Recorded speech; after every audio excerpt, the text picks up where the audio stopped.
Hello everyone, ये video रहने वाला है B Tech second year computer science engineering students के लिए। इस वीडियो के अंदर मैं आपको डीएमएस का सेकेंड यूनिट कवर करवा रही होंगी।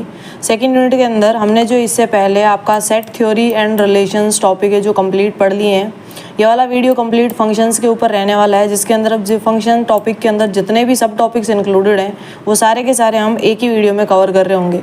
वीडियो के अंदर हम थ्योरी के साथ साथ में मैथमेटिकल क्वेश्चंस भी देख रहे होंगे और क्वेश्चंस जो हम टॉपिक वाइज देख रहे होंगे। पहले अपना टॉपिक कवर होगा एंड देन उस टॉपिक के बाद में उस टॉपिक के जो रिलेटेड क्वेश्चंस हैं कि उस पर्टिकुलर टॉपिक में से क्या क्या क्वेश्चंस एग्जाम में पूछे जा सकते हैं, वो क्वेश्चंस विद सॉल्यूशन जो है हम पूरे उसके अंदर देख रहे होंगे सारे टॉपिक वाइज। ठीक है, तो एंड तक बने रहिए कंप्लीट फंक्शंस टॉपिक को समझने के लिए। स्टार्ट करते हैं सबसे पहले कि फंक्शन होता क्या है। ठीक है, तो a function f from a set a to a set b is mathematical rule that assigns to each element x belongs to a exactly one element y belongs to b। इसका मतलब ये हुआ कि किसी भी फंक्शन को या फिर किसी भी फंक्शन f को हम तब फंक्शन बोल रहे होंगे जब वो किसी सेट a से सेट b के अंदर कुछ इस तरह से असाइन होगा कि सेट a के एलिमेंट जो है सेट b के एलिमेंट्स के साथ में क्या होंगे, असाइन होंगे, और एग्जैक्टली हर एलिमेंट के साथ में। इसके अंदर तीन चीज़ें आती है, एक आपका डोमेन आता है, एक आपका को डोमेन आता है, एक आपका रेंज आता है। अब डोमेन, को डोमेन और रेंज के अंदर क्या फ़र्क होता है, एग्जाम्पल से समझाती हूँ कि अपने पास में कोई एक सेट a है, ठीक है, और कोई एक सेट b है। सेट a के अंदर अपने पास में एलिमेंट्स हैं 1, 2, 3 एंड 4, ठीक है, और वहीं पर आपका जो सेट b है उसके अंदर एलिमेंट्स हैं a, b, c, d, e and f। ये कुछ एलिमेंट्स हैं जो दोनों सेट्स के अंदर इंक्लूडेड। ठीक है, अब जो है हम क्या कर रहे हैं, इनका असाइनमेंट कर रहे हैं कि कुछ ना कुछ, तो जैसा कि हम बात कर रहे हैं कोई फंक्शन f कब कहला रहा है, जब सेट a के एलिमेंट सेट b के अंदर क्या हो रहे हैं, असाइन हो रहे हैं एक दूसरे को। तो अब ध्यान से देखो, अगर हम 1 असाइन कर देते हैं c के लिए, 2 को हम b कर देते हैं, 3 को हम a कर देते हैं और 4 को हम जो है d कर देते हैं, तो अब यहाँ पर कुछ चीज़ नोटिस करना। सबसे पहला हम देख रहे हैं डोमेन। डोमेन क्या होगा, द सेट ए, जो आपका सेट ए है वो आपका डोमेन होगा। कैसे होगा, तो इनपुट कम्स फ्रॉम, यानी वो वाली स्पेस जहाँ से इनपुट आ रहा है, तो यहाँ से सारा का सारा इनपुट जा रहा है क्योंकि यहाँ की वैल्यूज़ को उधर असाइन किया जा रहा है, तो सेट ए आपका क्या हो गया, डोमेन हो गया। ठीक है, नेक्स्ट अपन देखते हैं को डोमेन। उससे पहले हम देख लेते हैं रेंज। रेंज क्या होगा, रेंज होगा आपका जो भी ये बी आपका सेट है, ये कंप्लीट आपका जो बी है इसका पहली चीज़ तो सबसेट होगा, यानी इसके अंदर से हो सकता है ये कंप्लीट का कंप्लीट हो रेंज के अंदर, हो सकता है इसके अंदर से कुछ ही वैल्यूज़ हो जो रेंज के अंदर इंक्लूडेड हो। अब रेंज में कौन सी वैल्यूज़ इंक्लूडेड होगी, तो रेंज होता है subset of B consisting of all actual outputs, यानी वो एक्चुअल आउटपुट्स या जिन्हें हम सेट्स की भाषा में इमेजेस बोलते हैं, जो एलिमेंट ए के इमेजेस यहाँ पर बन रही है, सिर्फ उनको हम क्या बोल रहे होंगे, रेंज बोल रहे होंगे। सिर्फ वो वाली वैल्यूज़, वो वाले एलिमेंट्स जो है आपकी किस में आ रहे होंगे, रेंज में आ रहे होंगे। तो यहाँ पर देखो अपना ए, बी, सी और डी, ये 4 वैल्यूज़ है जिनको हमने यहाँ इस वाली इधर वाली ए वालों के साथ में क्या कर रखा है, मैप कर रखा है ना। अब जो रिमेनिंग 2 है आपके पास में, अभी देखो ई और एफ ऐसी वैल्यूज़ है जिनको हमने किसी के साथ में मैप नहीं करा था, तो ये सारी वैल्यूज़, कौन सी सारी वैल्यूज़, ए, बी, सी, डी, ई, एफ, जब सारी की सारी इंक्लूड हो जाएगी तो इसे हम बोल रहे होंगे को डोमेन। आई होप आपको जो कॉन्सेप्ट समझ आया होगा रेंज का, डोमेन का और को डोमेन का। रेंज क्या हो गया, पहले बात, डोमेन क्या हो गया, इनपुट जहाँ से आ रहा है तो वो सारे के सारे इनपुट एलिमेंट्स आपके डोमेन के अंदर इंक्लूड होंगे। को डोमेन क्या हो गया, आउटपुट के अंदर जो भी पॉसिबल नंबर ऑफ वैल्यूज़ आ सकती है या फिर नहीं मैप हो रही है या नहीं हो रही है, पोटेंशियलिटी है, पॉसिबिलिटी जिन की है वो सारी की सारी इंक्लूड होगी, यानी आपका कंप्लीट सेट बी जो दूसरी तरफ लिखा होगा, राइट हैंड साइड में लिखा हुआ होगा, कंप्लीट को डोमेन कहला रहा होगा। और रेंज किसे बोलेंगे, सिर्फ इस सेट बी में से सिर्फ उन वैल्यूज़ के सेट को हम जो है रेंज बोल रहे होंगे जो वैल्यूज़ का क्या होगा, मैप कर रखा होगा सेट ए के साथ में, यानी जिनका जो इमेज होगी सेट ए के एलिमेंट्स की। ठीक है, आई होप आपको ये कॉन्सेप्ट समझ आया होगा। अब हम किसी भी रिलेशन को फंक्शन कब बोलते हैं, क्योंकि ये तो रिलेशनशिप होता है। अब किसी भी रिलेशन को फंक्शन कब बोला जाता है, जब वो 2 रूल्स को फॉलो करता है, पहला आपका कंप्लीटनेस, दूसरा आपका यूनिकनेस। कंप्लीटनेस का मतलब क्या हुआ कि every element in A must be mapped, कि आपके सेट ए के अंदर जो भी एलिमेंट्स हैं वो सारे के सारे मैप होने चाहिए। फ़र्क नहीं पड़ रहा तुम एक ही आउटपुट से मैप कर रहे हो, मल्टीपल से कर रहे हो, या फिर मतलब 2 इनपुट को एक के साथ में कर रहे हो, है ना। बट कंपल्शन ये है कि इसके अंदर जितने भी एलिमेंट्स हैं वो सारे के सारे किसी ना किसी से मैप होने चाहिए। एंड दूसरी चीज़ uniqueness, no element in A can map to 2 different elements in B. एक और चीज़ कि एक ही एलिमेंट ए जो है बी के 2 एलिमेंट्स को मैप नहीं कर सकता। इस चीज़ को मैं समझाती हूँ ये क्या बोलना चाह रहा है। ये तो पूरा ही हट गया।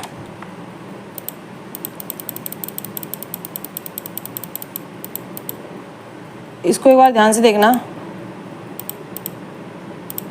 ये बोल रहा है कि 1 2 3 4, चलो मैं फिर से बना देती हूँ, ये इसी वाले से समझ लेते हैं कि यहाँ पर देखो कि एक जो है ना कि कोई भी एलिमेंट ए का बी के अंदर दो एलिमेंट के साथ में नहीं होना चाहिए, यानी एक का हमने एक तो कर दिया रिलेशन ए के साथ में, अब हम बोल रहे हैं एक इनपुट देने पर आउटपुट बी भी आएगा। यानी कैसे पॉसिबल होता है कि आप जो है एक इनपुट तो एक ही दे रहे हो, बट एक बार दिया तो आपका आंसर ए आया और दूसरी बार के अंदर आंसर बी आ गया? ऐसा पॉसिबल होता है क्या कभी भी? ये पॉसिबल नहीं होता है। तो ऐसा कोई फंक्शन नहीं होता है जिसके अंदर एक इनपुट पर क्या मिल रहे हो, दो आउटपुट मिल रहे हो। हाँ, ऐसे हो सकता है कि दो इनपुट है, जैसे एक बी दो वाला दिया हमने इनपुट तब भी बी आया, और हम ए दे रहे हैं तब भी बी आ रहा है, ए से कोई ए नहीं आ रहा है, ये वाला रिलेशन नहीं है। ए से 1 से भी बी आ रहा है और 2 से भी बी आ रहा है, ये पॉसिबल हो सकता है, बट 1 से दो आउटपुट नहीं आ सकते। तो ये चीज़ ये बोलना चाह रहा है, ये होता है आपका यूनिकनेस। तो ये दो प्रॉपर्टी आपकी फॉलो होनी चाहिए, एक आपकी कंप्लीटनेस की और एक आपकी यूनिकनेस की किसी भी रिलेशन में, तब हम उस रिलेशन को क्या बोल रहे होंगे, फंक्शन बोल रहे होंगे। ठीक है, एक एग्जाम्पल के थ्रू समझो, हमें एक सेट दे रखा है a = 1 2 3 4, इधर हमने इसकी मैपिंग कर दी। जब हम इन सेट्स को जो है इस तरह से ओवल के अंदर शेप करके और इनका रिलेशन दिखाते हैं बीच में, तो उसे हम मैपिंग करना बोलते हैं सेट्स की। ठीक है, ये तो आपको पता होगा। एक हमको सेट बी दे रखा है क्वेश्चन के अंदर, जिसके अंदर कुछ एलिमेंट्स हैं a b and c। Then हमें फंक्शन देख रखा है 1 का a के साथ में, 2 का b के साथ में, 3 का c के साथ में। जो हमें फंक्शन दिया है, इस फंक्शन के बेसिस के ऊपर हमने यहाँ पर क्या कर दिया, इसका रिलेशन दिखा दिया, इसको मैप कर दिया। अब हमें बताना है कि ये फंक्शन वैलिड है या फिर नहीं है। तो देखो, हम वैलिडिटी के लिए दो कंडीशन चेक कर रहे होंगे। एक चेक कर रहे होंगे क्या कंप्लीटनेस है, क्या सेट ए का हर एलिमेंट मैप हो रखा है। तो हमने सबसे पहले फर्स्ट एलिमेंट के पास गए, हमने बोला हाँ ये किसी कहीं ना कहीं तो लाइन जा रही है इसकी, ये मैप हो रखा है। हम सेकंड के पास गए, अच्छा इसकी भी लाइन जा रही है कहीं ना कहीं, तो सेकंड भी मैप हो रखा है। हम नेक्स्ट एलिमेंट के पास गए, ये भी कहीं ना कहीं लाइन जा रही है, मतलब ये भी मैप हो रखा है। मतलब पहली प्रॉपर्टी तो फुलफिल हो गई कंप्लीटनेस वाली। दूसरी चेक करनी है यूनिकनेस वाली। यूनिकनेस क्या बोलता है कि क्या जो इनपुट है, क्या जो सेट ए का एलिमेंट है वो किन्हीं दो आउटपुट तो नहीं दे रहा है ना एक साथ में। तो हमने चेक करा 1 जो एक अलग आउटपुट दे रहा है, 2 एक अलग आउटपुट बी दे रहा है और 3 जो एक अलग आउटपुट सी दे रहा है। यानी अपनी दूसरी प्रॉपर्टी भी फुलफिल हो गई कि वो यूनिकनेस की प्रॉपर्टी को भी फॉलो कर रहा है। तो हम क्या बोल रहे होंगे, जो गिवन फंक्शन है इन सेट ए और बी के ऊपर, वो कैसा फंक्शन है, वैलिड फंक्शन है। कैसा फंक्शन है, वैलिड फंक्शन है। एक और एग्जांपल लेते हैं, हमें सेम यही सेट है अपने पास में, सेट ए और बी, और इसका फंक्शन दे दिया 1, a 1, b 3, c। अब इसमें ध्यान से देखो, आपका जो 1 है और आपका जो 1 है, एक बार आपको आउटपुट के अंदर क्या दे रहा है, एक बार आपको आउटपुट के अंदर 1 दे रहा है और दूसरी बार आपको आउटपुट के अंदर b दे रहा है। देखो 1 जो है एक बार आपको आउटपुट के अंदर a दे रहा है और एक बार आपको आउटपुट के अंदर क्या दे रहा है, b दे रहा है। इसके अलावा देखो आपको 3 जो इनपुट है और इसका आउटपुट में क्या मिल रहा है, c मिल रहा है। तो सबसे पहली कंडीशन हम कहाँ चेक करने जाएंगे, हम चेक करने जाएंगे कि भाई अपनी कंप्लीटनेस की प्रॉपर्टी फॉलो हो रही है नहीं हो रही है। तो हमने चेक करा पहला एलिमेंट, अच्छा भाई कहीं तो इसका जो है रिलेशन जा रहा है, मतलब अब तक कंप्लीटनेस की प्रॉपर्टी फॉलो हो रही है। हमने देखा दूसरा एलिमेंट कहीं भी नहीं जा रहा है, इसकी तरफ से कोई भी ये जो इनपुट है किसी के पास जाकर आउटपुट नहीं दे रहा है। तो यहीं पर अपनी पहली प्रॉपर्टी, पहली बात तो फेल कर जाती है कि भाई कंप्लीटनेस ही नहीं फॉलो कर रहा है। अगर मान लो कंप्लीटनेस फॉलो भी कर रहा होता, हम मान लेते हैं कि ये जो 2 है कहाँ पर जा रहा है, बी के पास में जा रहा है, तो अपना मतलब यहाँ तक कंप्लीटनेस फॉलो कर रहा है। हम नेक्स्ट के ऊपर जाते हैं, हम 3 का चेक करते हैं, अच्छा ये भी कहीं ना कहीं जा रहा है, मतलब ये भी कहीं ना कहीं अपना जो असाइन कर रही है वैल्यू। ठीक है, इसका मतलब कंप्लीटनेस की प्रॉपर्टी को तो फॉलो कर रहा होता। फिर जब हम वापस यूनिकनेस का चेक करने जाते हैं, तो अब यहाँ पर चेक करते हैं यूनिकनेस क्या बोलता है कि भाई कोई भी एक इनपुट दो आउटपुट नहीं दे सकता। तो हमने सबसे पहले 3 का चेक करा, अच्छा भाई ये एक इनपुट आउटपुट दे रहा था। हमने 2 का चेक करा, ये भी एक ही आउटपुट दे रहा था। लेकिन जब हम 1 का चेक करने गए तो हमने देखा एक बार 1 को इनपुट मिल रहा है तो ये आउटपुट में क्या दे रहा है, ए दे रहा है। एक बार आउटपुट में क्या दे रहा है, ए दे रहा है, और दूसरी बार जब 1 को वापस 1 ही इनपुट दिया जा रहा है तो आउटपुट में क्या दे रहा है, बी दे रहा है। दूसरी बार रिलेशन किसके साथ बना रहा है, बी के साथ बना रहा है। इट मीन्स कि ये यूनिकनेस की प्रॉपर्टी को फॉलो नहीं करता है, तो हम बोल रहे होंगे it is not a function, it is not a function, ये एक वैलिड फंक्शन नहीं है। तो ये चीज ध्यान रखना, 2 नंबर के अंदर क्वेश्चन पूछा जा सकता है इस तरह का, कौन सा वैलिड फंक्शन है कौन सा नहीं है। अब फंक्शन वाले टॉपिक से किस तरह का क्वेश्चन आपके एग्जाम में आ सकता है, कुछ इस तरह का क्वेश्चन दे देंगे, आपको एक फंक्शन दे देंगे और बोलेंगे ये फंक्शन डिफाइन है या फिर नहीं डिफाइन है, यानी इसे आप फंक्शन बोल रहे होंगे या फिर नहीं फंक्शन बोल रहे होंगे। तो इसके लिए चेक कर लेते हैं, अपने पास में f(x) है, लेट से हमारे पास x की वैल्यू 0 है, तो यहाँ पर 0 का स्क्वायर कितना हो जाएगा, 0 हो जाएगा। लेट से अपने पास में f की जो x की वैल्यू है 1 है, अपने पास ये फंक्शन अपन को गिवन है f(x) = x²। ठीक है, तो जब x की वैल्यू 1 गिवन है तो x का स्क्वायर यानी 1 का स्क्वायर कितना हो जाएगा, 1 हो जाएगा। इसी तरह से हम मान लेते हैं x की वैल्यू लेट से 2, जब x की वैल्यू यहाँ पर 2 हो गई तो 2 का स्क्वायर कितना हो गया, 4 हो गया। 2 का स्क्वायर कितना हो गया, 4 हो गया। इसकी अगर हम मैपिंग करते हैं, एक ग्राफ जो है उसका मैप बनाते हैं, अपना यहाँ पर x की वैल्यू आ जाएगी और दूसरी तरफ अपनी किसकी वैल्यू आ जाएगी, x स्क्वायर की वैल्यू आ जाएगी। हमने एक बार इनपुट 0 दिया, एक बार 1 दिया, एक बार 2 दिया, फिर 3 दे देते हैं। ठीक है, अब देखो ध्यान से, जब हम ये इनपुट दे रहे हैं तो अपने पास में आउटपुट में क्या मिल रहा है, जब हमने 0 इनपुट दिया तो x स्क्वायर कितना रहा, 0 रहा। जब हमने 1 इनपुट दिया तो कितना रहा, 1 हो गया। हमने 2 इनपुट दिया तो 2 2 जा 4 हो गया। जब हम 3 इनपुट देंगे तो 3 3 जा 9 हो जाएगा। ये इसकी मैपिंग हो गई। तो क्या ये अपना एक फंक्शन कहलाएगा? चलो चेक कर लेते हैं। सबसे पहले हमने चेक करा कि भाई हमारे पास में जो भी x के एलिमेंट्स हैं क्या वो सारे के सारे मैप हो रखे हैं, यानी सेट ए के पहले वाले सेट के जितने भी एलिमेंट्स क्या वो मैप हो रखे हैं। तो हमने 0 को चेक करा, हाँ भाई यहाँ से जो है कोई ना कोई तो लाइन जा रही है, मतलब ये मैप हो रखा है। हमने ऐसे ही 1 को चेक करा, इससे भी हो रही है। हमने 2 को चेक करा, यहाँ से भी हो रही है। और हमने 3 को चेक करा, यहाँ से भी हो रही है। मतलब सारे के सारे एलिमेंट्स से जो है मैपिंग हो रही है। इट मीन्स की कंप्लीटनेस की प्रॉपर्टी को ये फॉलो कर रहा है। अब हम चेक करते हैं क्या यूनिकनेस की प्रॉपर्टी को भी फॉलो कर रहा है, यानी एक इनपुट 2 आउटपुट नहीं दे सकता। तो चलो चेक करते हैं। हमने 0 इनपुट दिया तो हमें आउटपुट में 0 मिला, 1 दिया तो एक यूनिक दूसरा आउटपुट मिला, 2 दिया तो एक और दूसरा आउटपुट मिला। इसका ग्राफ कुछ इस तरह से बन रहा होगा। और यहाँ से हम बोल सकते हैं कि यूनिकनेस की प्रॉपर्टी को भी फॉलो कर रहा है, कंप्लीटनेस की प्रॉपर्टी को भी फॉलो कर रहा है। इट मीन्स कि आपका ये फंक्शन कैसा है, आपका वैलिड फंक्शन है। कैसा फंक्शन है? वैलिड फंक्शन है। और आपका इस जो है टॉपिक से क्या क्वेश्चन आ सकता है, आपको एग्जाम में पूछ लेंगे फंक्शन क्या होता है। तो आपको लिखना होगा if function F A is belongs to B, तो हर जो ए का एलिमेंट है बी के एलिमेंट के साथ में कुछ ना कुछ वैल्यू असाइन कर रहा होगा, मैपिंग हो रही होगी। कुछ इस तरह से आप डिफाइन कर सकते हो। ऊपर मैंने डेफिनेशन लिख रखी है, वहाँ से आप रीड आउट कर सकते हो। और आपका फंक्शन टॉपिक से ये क्वेश्चन आ सकता है कि भाई चेक करो कि ये जो गिवन रिलेशन है वो फंक्शन है या नहीं है। तो हमें एक फंक्शन f1 दे दिया और एक फंक्शन f2 दे दिया, चेक करना है। हम सबसे पहले जो f1 के लिए चेक कर लेते हैं। हमें जो भी रिलेशन दिया हम उसको ड्रॉ कर लेते हैं। जैसे हमें इनपुट के अंदर एक 2 दिया है, इनपुट हम कहाँ से चेक कर रहे होंगे? पहले वाली वैल्यू इनपुट होती है, पहले वाली वैल्यू इनपुट होती है। तो एक हमें इनपुट के अंदर 3 दिया है और एक हमें इनपुट के अंदर क्या दिया है? 4 दिया है। इसी तरह से हम दूसरे वाली वैल्यू का चेक कर देते हैं। आउटपुट में क्या मिल रहा है? 2 इनपुट देने पर हमें आउटपुट मिल रहा है ए, 3 इनपुट देने पर हमें आउटपुट मिल रहा है सी, और 4 वो देने पर हमें मिल रहा है डी। यानी इनकी मैपिंग कुछ इस तरह से 2 से हमें ए मिल रहा है, 3 से हमें सी मिल रहा है और 4 से हमें डी मिल रहा है। तो देख लो जितने भी एलिमेंट्स आपके सेट ए के अंदर है, इसको हम लेट से सेट ए मान लेते हैं, इसको सेट बी मान लेते हैं। तो सेट ए के अंदर जितने भी एलिमेंट्स है सारे के सारे क्या है? कुछ सबको सब जो इनपुट दे रहे हैं सामने, ठीक है। इट मीन्स कि ये कंप्लीटनेस की प्रॉपर्टी को फुलफिल कर रहा है। क्या यूनिकनेस भी है? क्या कोई भी ऐसा इनपुट है जो 2 आउटपुट दे रहा है? नहीं, ऐसा कोई भी इनपुट नहीं है जो 2 आउटपुट दे रहा है। तो ये यूनिकनेस की प्रॉपर्टी को भी फॉलो कर रहा है। तो हम बोल रहे होंगे ये फंक्शन f1 कैसा है? आपका वैलिड फंक्शन है। कैसा फंक्शन है? वैलिड फंक्शन है। नेक्स्ट वाले के लिए चेक करते हैं। अगला हमको दे रखा है f2 के लिए चेक करते हैं। एक हमारे पास इनपुट है 2, एक हमारे पास इनपुट है यहाँ पर 3, एक हमारे पास इनपुट है हमारे पास 4। लेट से इसको हम जो है सेट नाम दे देते हैं ए। अब हमें ये आउटपुट में क्या दे रहे हैं? जब हमने सेट के अंदर इनपुट दिया 2 तो हमें आउटपुट क्या मिला? सी मिला। जब हमने इनपुट दिया 3 तो आउटपुट के अंदर क्या मिला? सी मिला। सी ऑलरेडी लिखा हुआ है तो हम दोबारा वहाँ नहीं लिख रहे होंगे। और यहाँ पर हमें आउटपुट में क्या मिला? डी मिला। एक हमें आउटपुट मिल रहा है डी, और इसको हम सेट को नाम दे देते हैं सेट बी। अब इनका रिलेशन दिखाते हैं। तो यार इनका रिलेशन दिखाएंगे तो देखो हमें क्या बोल रहा है? 2 3 सी के साथ में रिलेशन बना रहा है तो हमने एरो बना दी। 3 जो है सी के साथ में रिलेशन बना रहा है तो हमने एरो बना दी। और 4 जो है डी के साथ में रिलेशन बना रहा है तो हमने एरो बना दी। सबसे पहला स्टेप है हमको चेक करना है कि क्या ये कंप्लीटनेस की प्रॉपर्टी को फॉलो करता है। तो हमने चेक करा कि जितने भी एलिमेंट्स हैं यहाँ के वो सारे के सारे मैप हो रखे हैं, मतलब ये कंप्लीटनेस की प्रॉपर्टी को फॉलो करता है। सेकंड स्टेप के अंदर हमें चेक करना है कि क्या ये यूनिकनेस की प्रॉपर्टी को फॉलो कर रहा है। तो यूनिकनेस की प्रॉपर्टी क्या होती है कि भाई सामने वाले के अंदर जो एक इनपुट है वो 2 आउटपुट ना दे रहा हो। एक इनपुट क्या ना दे रहा हो? 2 आउटपुट ना दे रहा हो। तो हमने इधर चेक करा भाई ये एक ही इनपुट दे रहा है, आउटपुट दे रहा है, ये भी एक ही आउटपुट दे रहा है और ये भी एक ही आउटपुट दे रहा है। मतलब ये आपका ये कंप्लीट यूनिकनेस की प्रॉपर्टी को भी फॉलो कर रहा है। कब नहीं करता? जब आपका सिर्फ इकलौता, जैसे यहीं पर अभी एग्जाम्पल है, ये यहाँ पर 2 3 और 4 लिखा हुआ होता और यहाँ पर आपका सी डी और ई लिखा हुआ होता। फॉर एग्जाम्पल 4 आपको ई दे रहा होता, 3 आपको ई दे रहा होता, बट 2 आपको सी और डी 2 आउटपुट दे रहा होता। 2 आपको जब 2 आउटपुट दे रहा होता तो हम बोलते हैं यूनिकनेस की प्रॉपर्टी को फॉलो नहीं करता है। तो अभी जो दिए हुए दोनों फंक्शन है, दोनों के दोनों ही कैसे हैं? आपको वैलिड फंक्शन है, इनवैलिड नहीं है, ठीक है। नेक्स्ट क्वेश्चन है जिसके अंदर आपको डोमेन एंड रेंज फाइंड करना है। क्या फाइंड करना है? डोमेन एंड रेंज फाइंड करना है। तो डोमेन और रेंज आपको पता है कैसे फाइंड करते हैं। डोमेन के अंदर क्या आ जाएगा? जो भी आपके इनपुट फंक्शन है सारे डोमेन में आ जाएंगे। जैसे यहाँ पर देखो 1 आपका इनपुट है, यहाँ से आपका 2 इनपुट है और यहाँ से आपका 3 इनपुट है, ठीक है। तो इसको हम सेट ए बोल देते हैं। और अब ये मैप किसके साथ हो रहा है? 1 2 के साथ में मैप हो रहा है तो सामने कोई 2 लिखा हुआ होगा। 2 जो है 4 के साथ में मैप हो रहा है तो इधर कोई 4 भी वैल्यू लिखी हुई होगी। और 3 आपका 6 के साथ में मैप हो रहा है तो इधर कोई 6 भी वैल्यू लिखी हुई होगी, ठीक है। और ये आपका क्या हो गया? बी हो गया। अब डोमेन क्या होता है? जो भी हमको इनपुट वैल्यू मिल रही होती है वो सारी की सारी डोमेन होती है। तो ये आपका डोमेन है 1 2 और 3। अगर आप सेट बना के लिखोगे, डोमेन का सेट ऐसे बनाओगे 1 2 3 और इसको एक सेट बना के लिख दोगे तो ये आपका क्या कहलाएगा? डोमेन कहलाएगा।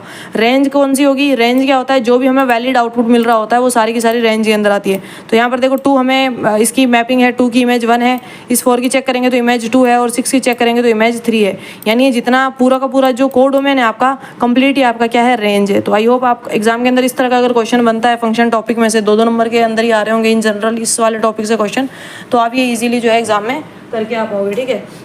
तो ये हो गया आपका फंक्शन टॉपिक, पहला टॉपिक फिनिश होता है। नेक्स्ट टॉपिक आता है आपका सिलेबस के अंदर टाइप्स ऑफ फंक्शन। हमने डेफिनेशन वाला टॉपिक कवर कर लिया। नेक्स्ट टॉपिक आता है आपका टाइप्स ऑफ फंक्शन। अब देखो टाइप्स ऑफ फंक्शन के अंदर सबसे पहला आपका आता है इंजेक्टिव फंक्शन। इसके अंदर 4 फंक्शन हैं आपके, जिनको आपको ध्यान से पढ़ना है, मैं बताते जाऊंगी जब कौन कौन से आएंगे। सबसे पहला है इंजेक्टिव फंक्शन, जो मोस्ट इंपॉर्टेंट फंक्शन है ना, जो हम बाकी भी फंक्शन के टाइप्स देख रहे होंगे बट जो इंपॉर्टेंट है उनके ऊपर आपको ध्यान रखना है, वही एग्जाम के अंदर ज़्यादा पूछे जाते हैं। पहला टाइप आगे आपका इंजेक्टिव फंक्शन, जिसे 1 to 1 बोला जाता है। क्या बोला जाता है? 1 to 1। 1 to 1 नाम से पता चल रहा है कि किसी सेट ए का फर्स्ट एक एलिमेंट सेट बी के एक ही एलिमेंट के साथ में रिलेशन रखेगा, वो 2 के साथ में रिलेशन नहीं रखता। वो एक बंदा एक ही के साथ में जब रिलेशन रख रहा है उसे बोल रहे हैं हम 1 to 1 रिलेशन या फिर इंजेक्टिव फंक्शन। क्या बोल रहे हैं? Injective function. अब ध्यान रखो, a function F from A to B is injective. कब होगा ये injective? If no 2 distinct element in A have the same image in B. यानी जब ए के कोई भी डिस्टिंक्ट 2 एलिमेंट जो है सेम इमेज जब नहीं रख रहे होंगे बी के अंदर, उसे हम बोल रहे होंगे इंजेक्टिव फंक्शन। इसे मैथमेटिकली कुछ इस तरह से लिख रहे होते हैं, F of x1 is equals to F of x2। It means कि x1 is equals to x2, यानी इस x1 का रिलेशन किसी एक ही एलिमेंट x2 के साथ में है। जैसे आप यहाँ पर डायग्राम में देख पाओगे, एक सेट x है अपने पास में, एक सेट y है अपने पास में।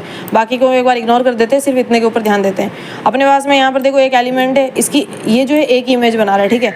एक b है, ये एक दूसरी इमेज बना रहा है, यानी ये d नहीं बना रहा है, ये कोई दूसरी इमेज बना रहा है। c है जो कोई दूसरी इमेज बना रहा है।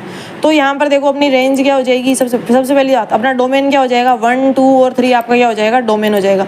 अब इसमें रेंज क्या हो जाएगी, जो अपने को आउटपुट दे रहा है, यानी जो इनकी इमेज है सिर्फ वो। तो हमें देखो 1 का आउटपुट d मिल रहा है, 2 का आउटपुट b मिल रहा है और 3 का आउटपुट c मिल रहा है। तो जो मैंने ग्रीन से मार्क करा है सिर्फ यही अपना क्या है, रेंज है। और यहाँ पर आपका डोमेन क्या हो जाएगा, रेंज हमने देख ली, अब डोमेन क्या हो जाएगा। तो डोमेन जो इस सेट वाई के अंदर लिखी हुई वो कंप्लीट वैल्यूज डोमेन की कैटेगरी में आएगी।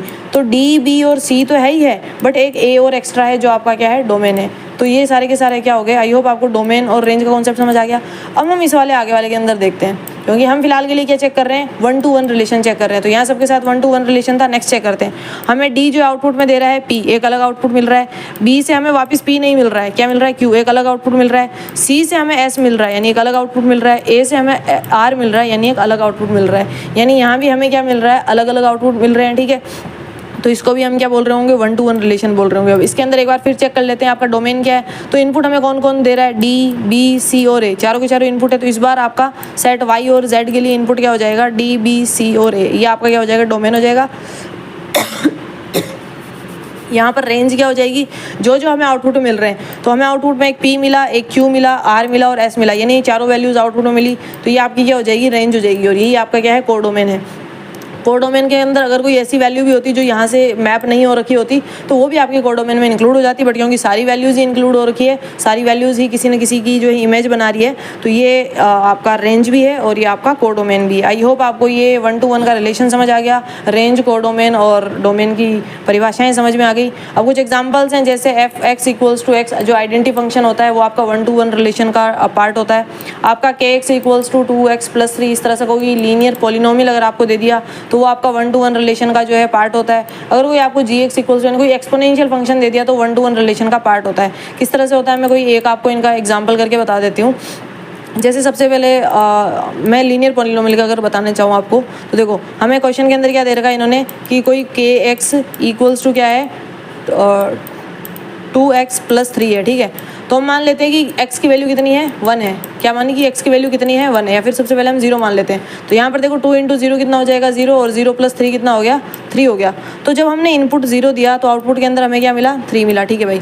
अब हम मान लेते हैं कि x की वैल्यू कितनी है, 1 है। जब x की वैल्यू 1 होगी तो 2 × x 1 हो गया, 2 × 1 2, 2+3 कितना हो गया, 5 हो गया।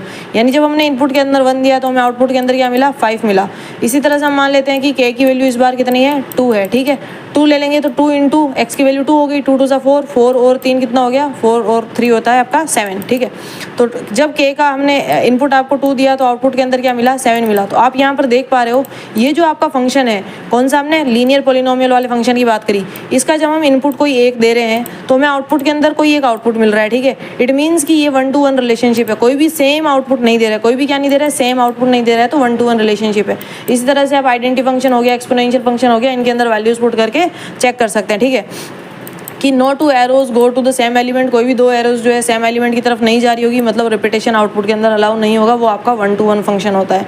नेक्स्ट आपका आता है सर्जेक्टिव फंक्शन या फिर ऑन टू फंक्शन, जिसका दूसरा नाम होता है। सेकंड मोस्ट इंपॉर्टेंट आपका ये है आपका, एक तो इंपॉर्टेंट मैंने ये बता दिया 1 to 1 वाला है, दूसरा आपका जो इंपॉर्टेंट है ऑन टू फंक्शन है, जिसका दूसरा नाम सर्जेक्टिव फंक्शन भी होता है।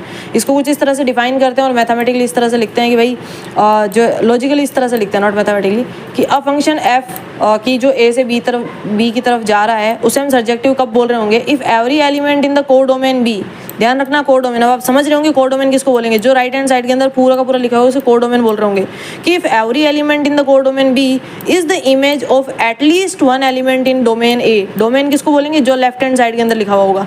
तो ये बोल रहा है कि बी के अंदर जितने भी एलिमेंट्स लिखे हुए होंगे, बी के अंदर जितने भी एलिमेंट्स लिखे हुए होंगे, कम से कम कोई एक एलिमेंट ए का उनकी जो है इमेज बना रहा होगा, कम से कम कोई एक, यानी कोई भी एलिमेंट लेफ्ट आउट नहीं होना चाहिए, कोई भी एलिमेंट खाली नहीं रहना चाहिए। अभी समझाती हूँ इसका क्या मतलब हुआ कि भाई देखो आपका y था, इसके अंदर 4 एलिमेंट्स हैं A, B, C और D। हमने चेक करा, एक ने रिलेशन बना लिया A के साथ में, 2 ने रिलेशन बना लिया B के साथ में, 3 ने बना लिया C के साथ में और चौथा भी चला गया C के पास में, यानी इन 2 लोगों ने C के पास में रिलेशन बना लिया। बट हमें देखना क्या था, हमें तो सिर्फ B के ऊपर फोकस करना है और B के अंदर भी क्या देखना है, पहली चीज़ कि जो B का हर एलिमेंट है वो जो है इमेज, उसकी इमेज बन रही हो कम से कम कोई एक एलिमेंट A के साथ में। तो हमने चेक करा कि जो D एलिमेंट ऐसा रह गया जिसकी इमेज कहीं भी नहीं बन रही, यानी A का कोई भी एलिमेंट D के साथ रिलेशन में नहीं है। तो जब A का कोई भी एलिमेंट D के साथ रिलेशन में नहीं है तो हम क्या बोलेंगे, भाई ये अकेला बढ़िया, ये क्या है, लेफ्ट आउट है। और लेफ्ट आउट ऑन टू के अंदर जो है अलाउ नहीं होता है, लेफ्ट आउट क्या नहीं होता है, ऑन टू के अंदर अलाउ नहीं होता है, यानी जो सिंगल रह गया आपके इस कोडोमेन बी के अंदर उसे लेफ्ट आउट बोल रहे होंगे और वो ऑन टू का पार्ट नहीं होता है। तो कोई भी जब एलिमेंट लेफ्ट आउट नहीं रहता है तो उसे हम क्या बोल रहे होंगे, सर्जेक्टिव फंक्शन या ऑन टू फंक्शन बोल रहे होंगे। यही आपका अगर कैसे होता, आपका जो 1 रिलेशन बना रहा होता है A के साथ में, 2 लेट से C के साथ में बना लेता, चाहे 3 आपका बना लेता B के साथ में और 4 आपका बना लेता D के साथ में, यानी जब अलग अलग इमेजेस इनकी बन जाती, A का भी देखो इधर इमेज है, B भी किसी न किसी की इमेज है, C भी आपकी किसी न किसी की इमेज है और D भी आपकी किसी न इमेज है, तो हम इसे क्या बोल रहे होंगे, भाई ऑन टू फंक्शन बोल रहे होंगे, क्योंकि अब यहाँ पर आपके कोडोमेन के अंदर कोई भी लेफ्ट आउट नहीं है, कोई भी लेफ्ट आउट नहीं है। अब यहाँ पर इसका एक लॉजिक ध्यान रखना कि जो आपका ऑन टू फंक्शन होता है या फिर जो आपका सर्जेक्टिव फंक्शन होता है उसके अंदर आपका कोडोमेन ही आपकी रेंज होती है, क्योंकि कोडोमेन के अंदर हम ये वो वाले सारे एलिमेंट्स ही इंक्लूड होंगे ऑन टू के टाइम पर जिनकी कोई ना कोई इमेज, जो किसी न किसी एलिमेंट ए की इमेज बन रहे होंगे। ठीक है, तो आई होप आपको जो ऑन टू वाला जो है ये पार्ट समझ आया होगा। इसका एग्जाम्पल यार आपका ये क्यूबिकल फंक्शन आ जाता है जिसका कुछ इस तरह से डायग्राम बनता है। आप वैल्यू पुट कर लो, हर एक वैल्यू के लिए एक यूनिक वैल्यू मिल रही होगी। एक बार एक्स की वैल्यू 0 पुट करो तो एक्स की वैल्यू एक्स का क्यूब 0 का क्यूब आपको 0 मिल रहा होगा। एक्स की वैल्यू 1 पुट करो आपको अगेन 1 मिल रहा होगा। आप एक्स की वैल्यू 2 पुट करके देखो 2 का क्यूब कितना होता है 8 मिल रहा होगा। आप एक्स की वैल्यू 3 पुट करके देखो 3 का आपको क्यूब कितना मिल रहा होगा 27 मिल रहा होगा।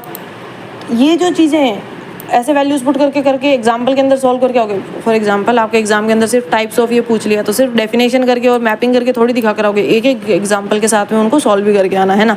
तो ये आपका हो गया।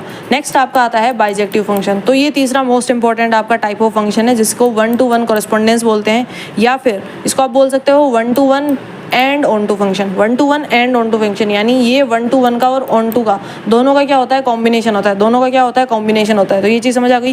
यानी ये function is bijective if it is both injective and surjective. तो अपने एग्जाम के अंदर क्वेश्चन पूछे जाते हैं कि भाई ये फंक्शन बाइजेक्टिव फंक्शन है या नहीं है। उसके लिए क्या करना रहता है, पहले हम चेक करते हैं कि क्या ये इंजेक्टिव है। अच्छा 1 to 1 तो हमने देख लिया। देन हम चेक करते हैं कि ये सर्जेक्टिव है। अगर इनमें से एक भी नहीं होता है तब भी वो बाइजेक्टिव नहीं है, और दोनों नहीं है तो ऑब्वियसली बाइजेक्टिव फंक्शन नहीं है। ठीक है, एक एग्जाम्पल देखो, एक सेट ए लिखा हुआ है मेरे पास में, एक सेट बी लिखा हुआ है। मुझे चेक करना है कि क्या ये कैसा फंक्शन है, बाइजेक्टिव फंक्शन है क्या। तो सबसे पहले मैंने 1 to 1 चेक करा कि एक एलिमेंट ए का बी के किसी एक यूनिक एलिमेंट के साथ में रिलेशन होना चाहिए। तो यहाँ पर हमने देखा जो 1 है ए के साथ में रिलेशन बना रहा है, ठीक है भाई। 2 है बी के साथ में रिलेशन बना रहा है, ये भी ठीक है भाई। अब ये जो यहाँ पर 3 आ गया, इस 3 ने भी जाकर बी के साथ में रिलेशन बना लिया, यानी बी के साथ में 2 लोगों का रिलेशन चल रहा है। तो ये क्या नहीं होगा, 1 to 1 नहीं होगा। 1 to 1 के अंदर क्या होता है, ए का भी एक अलग बंदा होता है, बी का भी एक अलग बंदा होता है। 2 जब यूनिक लोगों का आपस में रिलेशन चल रहा होता है उसे हम 1 to 1 बोल रहे होते हैं। अब जो यहाँ पर ए और बी, दूसरे वाला एग्जाम्पल देख लेते हैं। यहाँ पर देखो आपका 1 जो है ये आपका ए के साथ में रिलेशन बना लिया, 2 ने आपका बी के साथ में रिलेशन बना लिया, बट सी ने जब रिलेशन बनाया बी के साथ में, तो देखो यहाँ पर दोनों कंडीशन फुलफिल नहीं हो रही है, 1 to 1 वाली भी नहीं हो रही। 1 to 1 वाली कैसे नहीं हो रही कि भाई अब बी के साथ में अगेन दो लोगों ने रिलेशन बना लिया, दो एलिमेंट्स ने रिलेशन बना लिया, तो वैसे। और इसके अंदर आपकी ऑन टू वाली भी कंडीशन फुलफिल नहीं हो रही। ऑन टू क्या बोलता है कि कोर डोमेन के अंदर कोई भी लेफ्ट आउट एलिमेंट नहीं रहना चाहिए, कोर डोमेन के अंदर कोई भी सिंगल एलिमेंट नहीं रहना चाहिए। बट हम यहाँ चेक करते हैं कि सी का तो किसी के साथ में इमेज बना ही नहीं है एलिमेंट, यानी ये तो यहाँ पर सिंगल रह गया, यानी ये आपका कैसा नहीं है, बाइजेक्टिव नहीं है।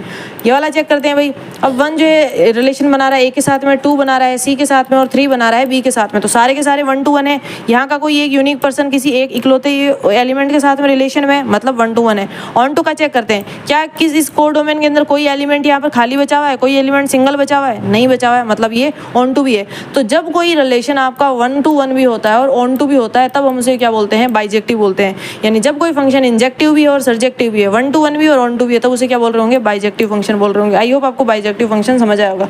इसके अंदर भी आपका जो आइडेंटिटी फंक्शन जो एग्जाम्पल के अंदर हमने यहाँ मेंशन करा था कि इसका आइडेंटिटी फंक्शन, इसका जो एग्जाम्पल होता है, तो इसका भी एग्जाम्पल आपका आइडेंटिटी फंक्शन ही होता है, बाइजेक्टिव का भी। नेक्स्ट आता है आपका many to one. Many to one नाम से ही पता चल रहा है कि जब इधर के बहुत सारे एलिमेंट्स का उधर के किसी एक एलिमेंट के साथ में रिलेशन बन रहा होगा, यानी इधर के बहुत सारे एलिमेंट्स का उधर के जब एक ही एलिमेंट के साथ में रिलेशन बन रहा होगा। हम एक एग्जांपल ले लेते हैं कि इंटीजर्स के केस के अंदर एफ ऑफ एक्स जो है is equals to X square ले लेते हैं, ठीक है। F of X is equal to X square, ये आपका वैसा कुछ रिलेशन बना रहा होगा। ये किसके केस में बात कर रहे हैं, हम इंटीजर के केस में बात कर रहे हैं। इंटीजर पॉजिटिव भी और इंटीजर नेगेटिव भी है ना, यानी 0 से लेके पॉजिटिव इन्फिनिटी तक वैल्यू भी इंक्लूड हो रही है और 0 से लेके नेगेटिव इन्फिनिटी तक भी इसमें वैल्यूज इंक्लूड हो रही है। तो मैं आपको दो एग्जाम्पल लेके बताती हूँ, ठीक है। एक एग्जाम्पल है जब मैं एक्स की वैल्यू 2 पुट कर रही हूँ, मैंने एक्स की वैल्यू क्या पुट करी, 2 पुट करी, तो मेरे को आउटपुट के अंदर क्या मिल गया, 4 मिल गया। दूसरा मेरा मन यार नहीं, मेरे को 2 पुट नहीं करनी, मेरे को तो -2 पुट करनी है। अब भी मेरे को आउटपुट में क्या मिल रहा है, 4 मिल रहा है। यानी मैंने इनपुट के अंदर एक बार 2 दिया और एक बार मैंने -2 दिया, लेकिन आउटपुट के अंदर मेरे को दोनों बार में ही सेम मिला, क्या मिला, 4 मिला। तो इसे हम बोल रहे होंगे मैनी टू वन रिलेशनशिप। इसे हम क्या बोल रहे होंगे, मैनी टू वन फंक्शन या मैनी टू वन रिलेशनशिप। तो कुछ इस तरह से बनता है कि भाई जो 2 या 2 से ज़्यादा इनपुट, जरूरी नहीं 2 ही इनपुट हो, 2 या 2 से ज़्यादा इनपुट हमें क्या दे रहे होते हैं, सेम आउटपुट दे रहे होते हैं। जैसे इसका एग्जाम्पल हो गया स्क्वायर्ड फंक्शन जो मैंने अभी लिया, क्योंकि यार ये पॉजिटिव और नेगेटिव दोनों का किसी का भी स्क्वायर करेंगे तो वापिस हमें सेम ही दे देगा। इसी तरह से आपका sine function, cosine function, tangent function, बिना किसी रिस्ट्रिक्शन के ये जो फंक्शन है आपके किसके एग्जांपल है, मैनी टू वन के। किसके एग्जांपल है, मैनी टू वन के। आप इनके अंदर वैल्यूज पुट करके चेक कर सकते हो, आपका आंसर आ रहा होगा कि किन्हीं 2 वैल्यू के लिए एक सेम आंसर आ जाएगा या फिर किन्हीं 3 वैल्यू के लिए एक सेम आंसर एग्जिस्ट कर जाएगा। तो ये जितने भी ऐसे फंक्शन होते हैं जिनके अंदर मल्टीपल इनपुट्स का एक ही आउटपुट मिल रहा होता है, ये आपके कैसे होते हैं, मैनी टू वन फंक्शन की कैटेगरी में आते हैं। नेक्स्ट आते हैं यार आपके इनटू फंक्शन। इनटू फंक्शन को भी ध्यान से पढ़ना क्योंकि अलग से आपके सिलेबस के अंदर मेंशन है इनटू फंक्शन। देखो आप यहाँ पर देख पाओगे टाइप्स ऑफ फंक्शन के बाद में 1 to 1 एक अलग से मेंशन है, इनटू अलग से मेंशन है और ऑन टू फंक्शन अलग से मेंशन है। तो इन 3 फंक्शन के ऊपर आपको ज़्यादा ध्यान देने की जरूरत है ना। तो ये टाइप्स ऑफ फंक्शन के साथ में ये नेक्स्ट वाले आपके पार्ट भी कवर होते जा रहे हैं, ऑल्दो मैंने अलग से लिखकर उनके क्वेश्चन भी इंक्लूड कर रखे हैं। देखो अब इनटू फंक्शन किसको बोलते हैं, यहाँ पर थोड़ी थ्योरी लिख रखी है, आप इसको देख लेना। इनटू फंक्शन का मतलब देखो यहाँ से देखो आपको a function f(x) to y is said to be an into function if there exists at least one element or more than one element in y which does not have any pre-image in x, which simply means that every element of the codomain is not mapped with the domain। अभी हमने on to के लिए क्या पढ़ा था भाई कि आपका जो कोडोमेन है वहाँ पर कोई भी क्या नहीं होना चाहिए, कोई भी एलिमेंट सिंगल नहीं रहना चाहिए। ये हमने किस में पढ़ा, ऑन टू के अंदर पढ़ा। ऑन टू में यही चीज़ पढ़ी कि कोडोमेन का कोई भी एलिमेंट सिंगल नहीं रहना चाहिए, यानी वो रेंज के बराबर होना चाहिए। इनटू इसका एकदम इन्वर्स हो गया कि जो आपका कोडोमेन है उसके अंदर कम से कम, ज़्यादा हो सकते हैं, कम से कम एक एलिमेंट ऐसा रहना ही चाहिए जो क्या हो, सिंगल हो, जो क्या हो, सिंगल हो। अगर मैथमेटिकली या टेक्निकल उसमें बोले या सेट्स की लैंग्वेज में बोले तो उसकी प्री इमेज एग्जिस्ट नहीं करनी चाहिए। प्री इमेज कौन सी होती है, यहाँ पर होती है। यहाँ पे कोई एलिमेंट होता है उसकी इमेज बन रही होती है, ठीक है, तो वो प्री इमेज कह रहे होंगे सेट ए के केस में। तो यहाँ पर देखो इनटू फंक्शन क्या हो गया कि आपका जो कोडोमेन वाला पार्ट होता है उसके अंदर कम से कम एक एलिमेंट, ज़्यादा कितने भी हो सकते हैं, 2, 10, 50 कितने भी एलिमेंट हो सकते हैं, बट कम से कम एक एलिमेंट ऐसा एग्जिस्ट करना ही चाहिए जिसका रिलेशन ना हो, जो किसी के साथ रिलेशन में ना हो, जिसकी कोई प्री इमेज एग्जिस्ट नहीं करती हो। उस टाइप ऑफ रिलेशन को हम बोल रहे होंगे इनटू फंक्शन। उस टाइप ऑफ रिलेशन क्या बोल रहे होंगे या फिर फंक्शन क्या बोल रहे होंगे, इनटू फंक्शन। इसका ध्यान रखना हमेशा, रेंज क्या होती है, सबसेट होती है कोडोमेन की। रेंज क्या होती है, कोडोमेन की सबसेट होती है। जबकि ऑन टू फंक्शन के केस में क्या था, आपकी जो रेंज थी वही कोडोमेन था, रेंज और कोडोमेन बराबर थे, बट यहाँ रेंज आपकी सबसेट रहेगी। और सबसेट मेथड कैसे रहेगी, क्योंकि ऑब्वियसली यार कोडोमेन के अंदर हमें ये कंडीशन दे रहा है कि कम से कम एक एलिमेंट तो ऐसा रहना ही चाहिए जो कि आपका क्या ना हो, जिसकी प्री इमेज ना बन रही हो। एग्जाम्पल के तौर पर देख दो, आपको एग्जाम्पल सेट है के अंदर 1 2 3 एलिमेंट दिए हुए हैं, तो हमने 1 2 3 एलिमेंट दे दिए, ये आपका क्या कहलाएगा, डोमेन कहलाएगा। बी के अंदर 1 2 3 4 दिए हुए हैं, ये आपका डोमेन कहला रहा होगा, है ना। अब 1 आपका रिलेशन किसके साथ में बना रहा है, 1 के साथ में बना रहा है, ठीक है भाई। 2 आपका बना रहा है 2 के साथ में, ये भी ठीक है भाई। 3 आपका बना रहा है 3 के साथ में, ये भी ठीक है भाई। बट यहाँ पर एक एक्स्ट्रा हमारे पास 4 भी है, तो यहाँ आप देख पाओगे ये कंप्लीट आपका जो कोडोमेन है, इसके अंदर ये 4 ऐसा एलिमेंट है जिसकी किसी के साथ में इधर कोई रिलेशन है ही नहीं, तो इसकी वजह से हम बोल रहे होंगे ये इनटू रिलेशन है। और ये 1 2 3 जिनके साथ इमेज बन चुकी है, इन 1 2 3 को हम यहाँ पर क्या बोल रहे होंगे, रेंज बोल रहे होंगे। और इधर वाले जो लेफ्ट वाले 1 2 3 इनको हम क्या बोल रहे होंगे, डोमेन बोल रहे होंगे। तो आई होप आपको इनटू, ऑन टू और बाइजेक्टिव फंक्शन इनका कॉन्सेप्ट समझ आ गया। रेंज, डोमेन और कोडोमेन का कॉन्सेप्ट भी समझ आ गया। नेक्स्ट आपका आता है कांस्टेंट फंक्शन। नेक्स्ट क्या आता है, कांस्टेंट फंक्शन। कांस्टेंट फंक्शन ये बोल रहा है कि आप कुछ भी इनपुट दो, सबके लिए आउटपुट आपको सेम इकलौता इनपुट एग्जिस्ट कर रहा होगा। तो यहाँ पर होती है हॉरिजॉन्टल लाइन, यहाँ पर कौन सी लाइन बन रही होती है, horizontal line, that's it.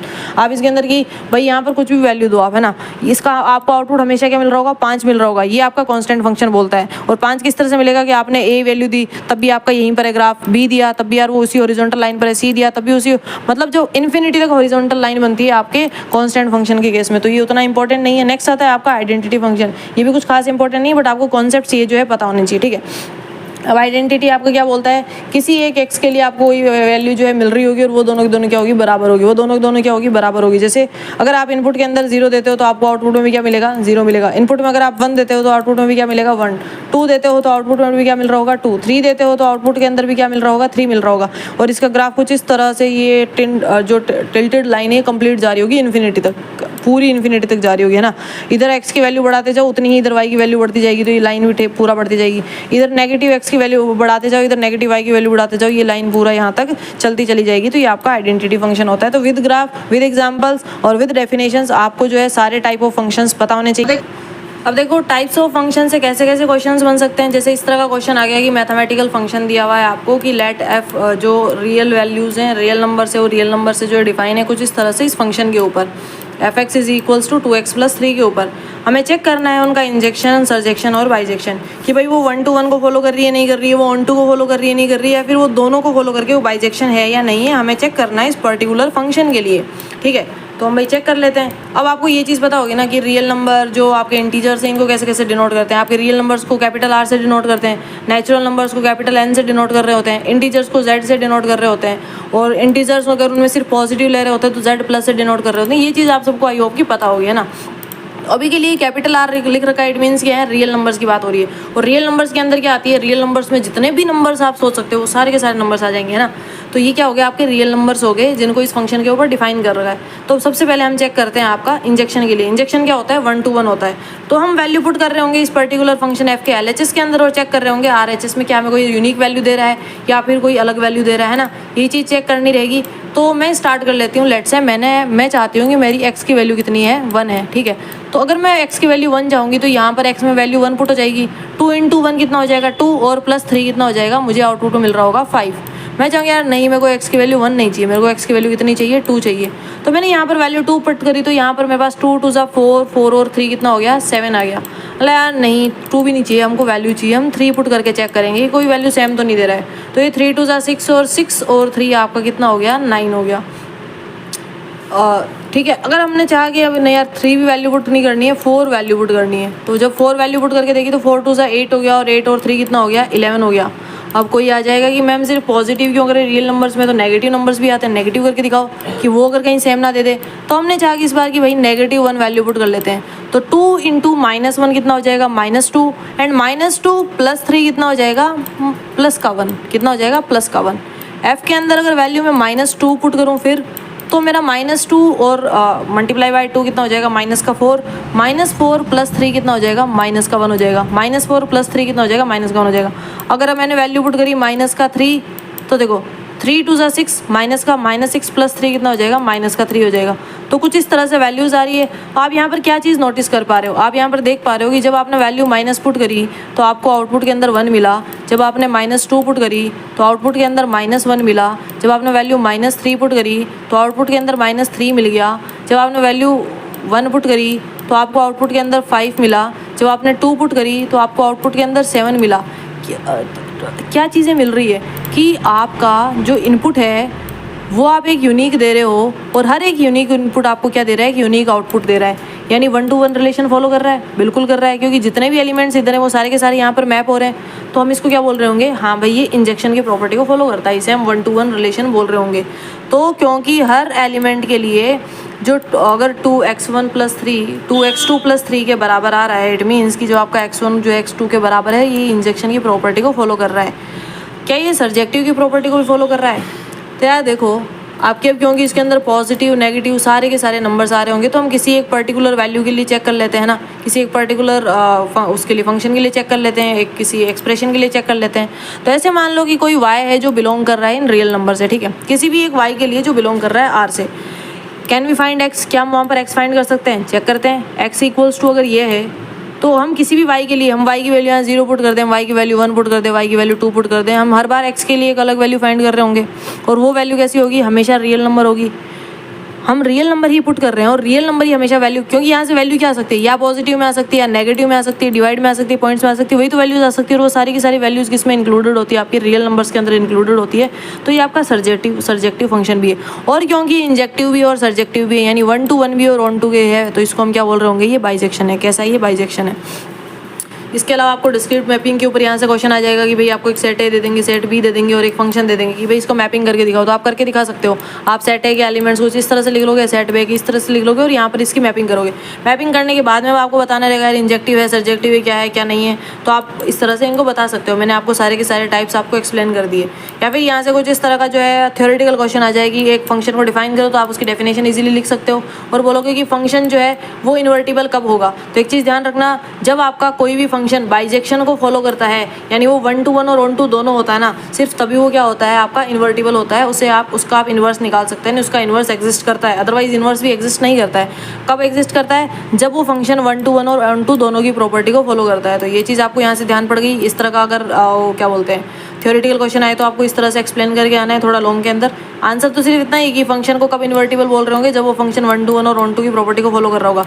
But कुछ इस तरह से आपको एग्जाम में लिख कर आना है। और यहाँ टाइप्स ऑफ फंक्शन से क्या कैसा क्वेश्चन पुटअप हो सकता है, कुछ इस तरह का कि let F Z belongs to Z, यानी जो आपका जेड क्या हो गया, अब आपका इंटीजर हो गया जो किसी जेड इंटीजर के साथ रिलेशन है, F X equals to X square के ऊपर डिफाइन हो रखा है। तो हमें डिटरमाइन करना है कि क्या भाई ये इंजेक्टिव है, सब्जेक्टिव और बाइजेक्टिव है। सेम वही प्रोसेस है, तुम वैल्यूज पुट करके चेक कर सकते हो। तुम चेक कर सकते हो 1 to 1 1 to फॉलो कर रहा है नहीं कर रहा है, 1 to 1 कर रहा है तो इंजेक्टिव है, 1 to कर रहा है तो सर्जेक्टिव है, दोनों नहीं कर रहा है तो बाइजेक्शन भी नहीं है। ये दोनों तो है ही नहीं, बाइजेक्शन भी नहीं, और दोनों को ही फॉलो कर रहा है तो बाइजेक्टिव भी है।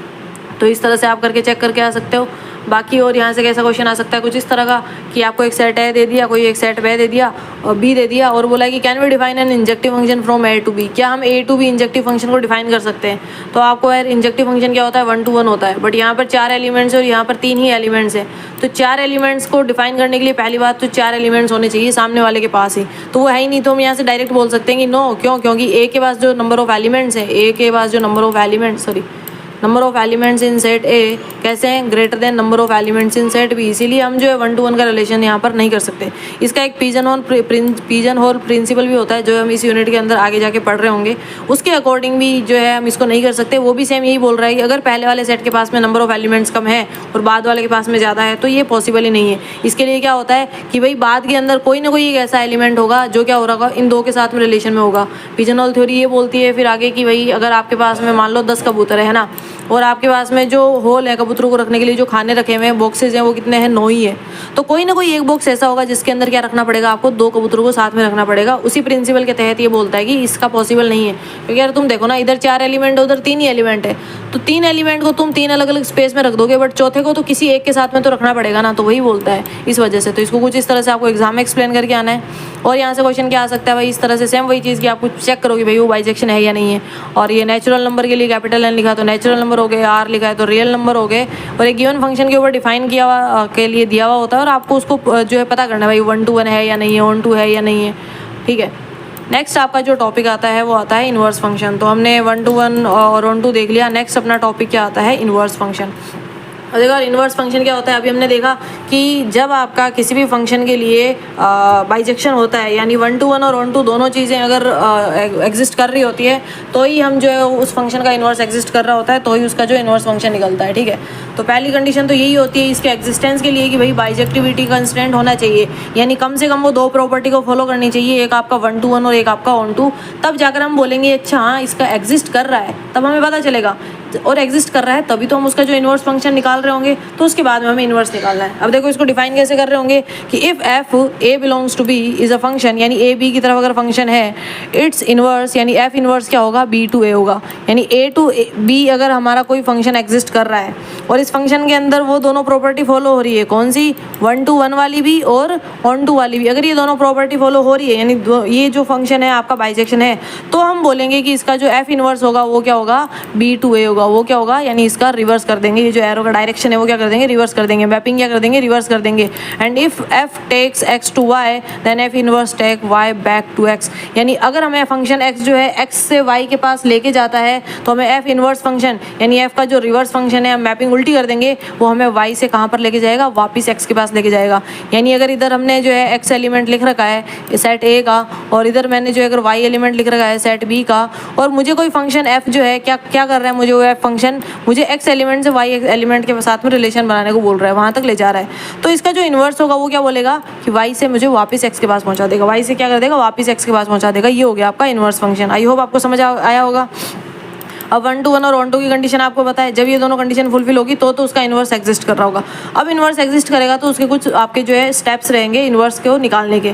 तो देखो ध्यान से देखो, कोई भी क्वेश्चन इस तरह का होगा, फॉर एग्जाम्पल ये लीनियर फंक्शन का क्वेश्चन दिया और बोला कि पर्टिकुलर फंक्शन एफ के लिए जो है इन्वर्स फाइंड करो, तो यार इसके कुछ 4 स्टेप्स होते हैं और इन 4 स्टेप्स के अंदर किसी भी फंक्शन का आप इन्वर्स निकाल सकते हो, बशर्ते उसका इन्वर्स एग्जिस्ट कर रहा हो। एग्जिस्ट करने के लिए पहले तो आपको 1 to 1 और 1 to चेक करना है, तो आपको किसी भी फंक्शन का 1 to 1 और 1 to चेक करना आ गया कि आप भाई कौन सा उसका डोमेन है, कौन सा कोडोमेन है और उनके अंदर क्या उनका जो इनपुट और आउटपुट एग्जिस्ट कर रहा है। अगर कर रहा है तो 1 to 1 और 1 to की कैटेगरी में आ जाएगा उनकी कंडीशंस के हिसाब से। अगर वो कर रहा है तो उसके बाद में इन 4 स्टेप्स को फॉलो करना है। तो देखो मैंने सिर्फ वही वाला एग्जाम्पल है जो ऑलरेडी आपका जिसका इन्वर्स एग्जिस्ट कर रहा है, तो आपने पहले चेक करना है एग्जाम के अंदर, ठीक है। ऐसा नहीं है आप पहले स्टेप्स जो है फॉलो करना चल जाओ और लास्ट में पता चलेगा यार इसमें तो टाइम वेस्ट हो गया, ये तो फॉलो ही नहीं कर रहा था। तो ऐसी कंडीशन के अंदर आप डायरेक्ट लिख कर आ सकते हो कि ये फंक्शन का इन्वर्स नहीं निकाला जा सकता क्योंकि ये जो इन्वर्स इसका एग्जिस्ट नहीं करता। और क्यों नहीं करता, जो भी पर्टिकुलर प्रॉपर्टी है कि भैया तो ये आपका 1 to 1 को फॉलो नहीं कर रहा होगा या ये आपका 1 to को फॉलो नहीं कर रहा होगा, वो चीज़ वहाँ मेंशन करो एंड दैट्स इट। देखो सबसे पहला आपका स्टेप रहेगा कि आपके पास में जो भी फंक्शन है उसको डिफाइन करना, ये फंक्शन जैसे ये वाला है, ठीक है। दूसरा स्टेप रहेगा कि उसको रिप्लेस करना है एफ ऑफ एक्स को वाई की टर्म्स के अंदर। किसकी टर्म्स में, वाई की टर्म्स में। तो ध्यान से देखते जाओ स्टेप वाइज जो है। सबसे पहले अपने पास में क्या था, क्वेश्चन था, और क्वेश्चन क्या है, F X is equals to 4x - 7। पहला स्टेप मैंने बोला कि तुम रिप्लेस कर दो इसको y की कंडीशन में। किस में रिप्लेस करना है, y में। तो हमने fx को हटा दिया और जो भी RHS में था उसको एज इट इज़ रहने दिया। इसे किसकी कंडीशन में हमने स्वैप कर, किसकी कंडीशन में लिख दिया हमने, y की इसमें लिख दिया। दूसरा स्टेप है कि स्वैप कर दो, x को तुम y लिख दो, y को तुम x लिख दो, एग्जैक्ट उसी क्वेश्चन के अंदर जहाँ पर तुम्हारा x था। अब देखो मेरा यहाँ पर जो है y था और यहाँ पर मेरा x था, मैंने इस x की जगह तो y कर दिया और इस y की जगह मैंने क्या कर दिया, x कर दिया। या फिर एक नेक्स्ट स्टेप यहाँ डायरेक्ट कर दिया है। इसको ऐसे समझो कि मैंने यहाँ पर जो x था ना और y था, इसको मैंने बना दिया x प्लस 4 को मैंने इज इक्वल टू 4 को मैंने एज इट इज़ 4 ही रहने दिया, और ये जो x था इसको मैंने क्या लिख दिया, y, एंड देन मेरा -7 एज इट इज़ रहेगा। तो दूसरा स्टेप ये बोल रहा है कि तुम क्या कर दो, स्वैप कर दो। तो मैंने क्या कर दिया, यहाँ पर स्वैपिंग का काम कर दिया।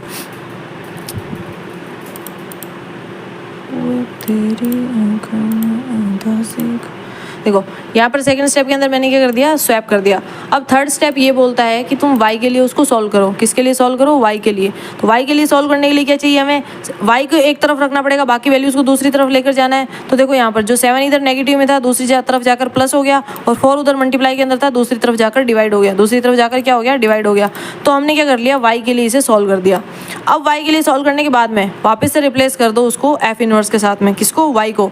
जैसे इनिशियल के अंदर हमने एफ एक्स को जो है y लिखा था, अब हमें जो y है उसको क्या लिख देना है, f इनवर्स लिख देना है। तो नेक्स्ट स्टेप देखो, यहाँ से जो आपका y था उसको हमने f इनवर्स x लिख दिया, और जो बाकी इधर की जो चीज़ थी उसको, एक सेकेंड यहाँ गलत लिख दिया है, यहाँ पर आ जाएगा आपका f inverse X is equals to आपका दूसरी तरफ एक्स प्लस 7 है तो X plus 7 and divided by 4, ये आपका करेक्ट आंसर हो जाएगा एफ इनवर्स एक्स इस पर्टिकुलर फंक्शन का। इसी तरह से एक और क्वेश्चन देखो, दूसरा question F x 2x plus 3 दिया हुआ है, ठीक है। इसके अंदर भी हमको सेम यही वाले स्टेप्स फॉलो करने हैं। तो हम फर्स्ट स्टेप से स्टार्ट कर रहे हैं कि replace F X is equals to Y. हमें जो भी एफ एक्स दिया उसको वाई से रिप्लेस कर देना है। तो जो ये एफ एक्स है हमने किससे रिप्लेस कर दिया, वाई से रिप्लेस कर दिया और ये एल एच एस अपना एज इट इज लिख दिया। सेकंड स्टेप हमें बोल रहा है कि स्वैप कर दो एक्स को वाई के साथ में। तो देखो यहाँ पर मेरे पास में y था, इसको मैंने क्या लिख दिया, x लिख दिया, और यहाँ पर x था उसको मैंने क्या लिख दिया, y लिख दिया, यानी हमने x और y को आपस में स्वैप कर दिया। अब थर्ड स्टेप क्या बोल रहा है, सॉल्व फॉर वाई। वाई के लिए हमें सॉल्व करना है, यानी वाई को अब हमें एक तरफ रखना है और उसका जो सोल्यूशन निकालना है। तो इसको ध्यान से देखो, इधर 3 पॉजिटिव के अंदर है अपना, दूसरी तरफ जाके क्या हो जाएगा, x माइनस 3 हो जाएगा, ठीक है, और इधर सिर्फ क्या बचेगा 2y बच रहा होगा। अब यहाँ देखो 2 मल्टीप्लाई के अंदर है, तो अब अगर जब 2 इधर आएगा तो ये इसके क्या हो जाएगा, डिवाइड में हो जाएगा, और यहाँ सिर्फ क्या बचेगा, y बचेगा। y इक्वल्स टू कितना बचेगा, x माइनस 3/2 बचेगा। तो वही हमने लिखा हुआ है।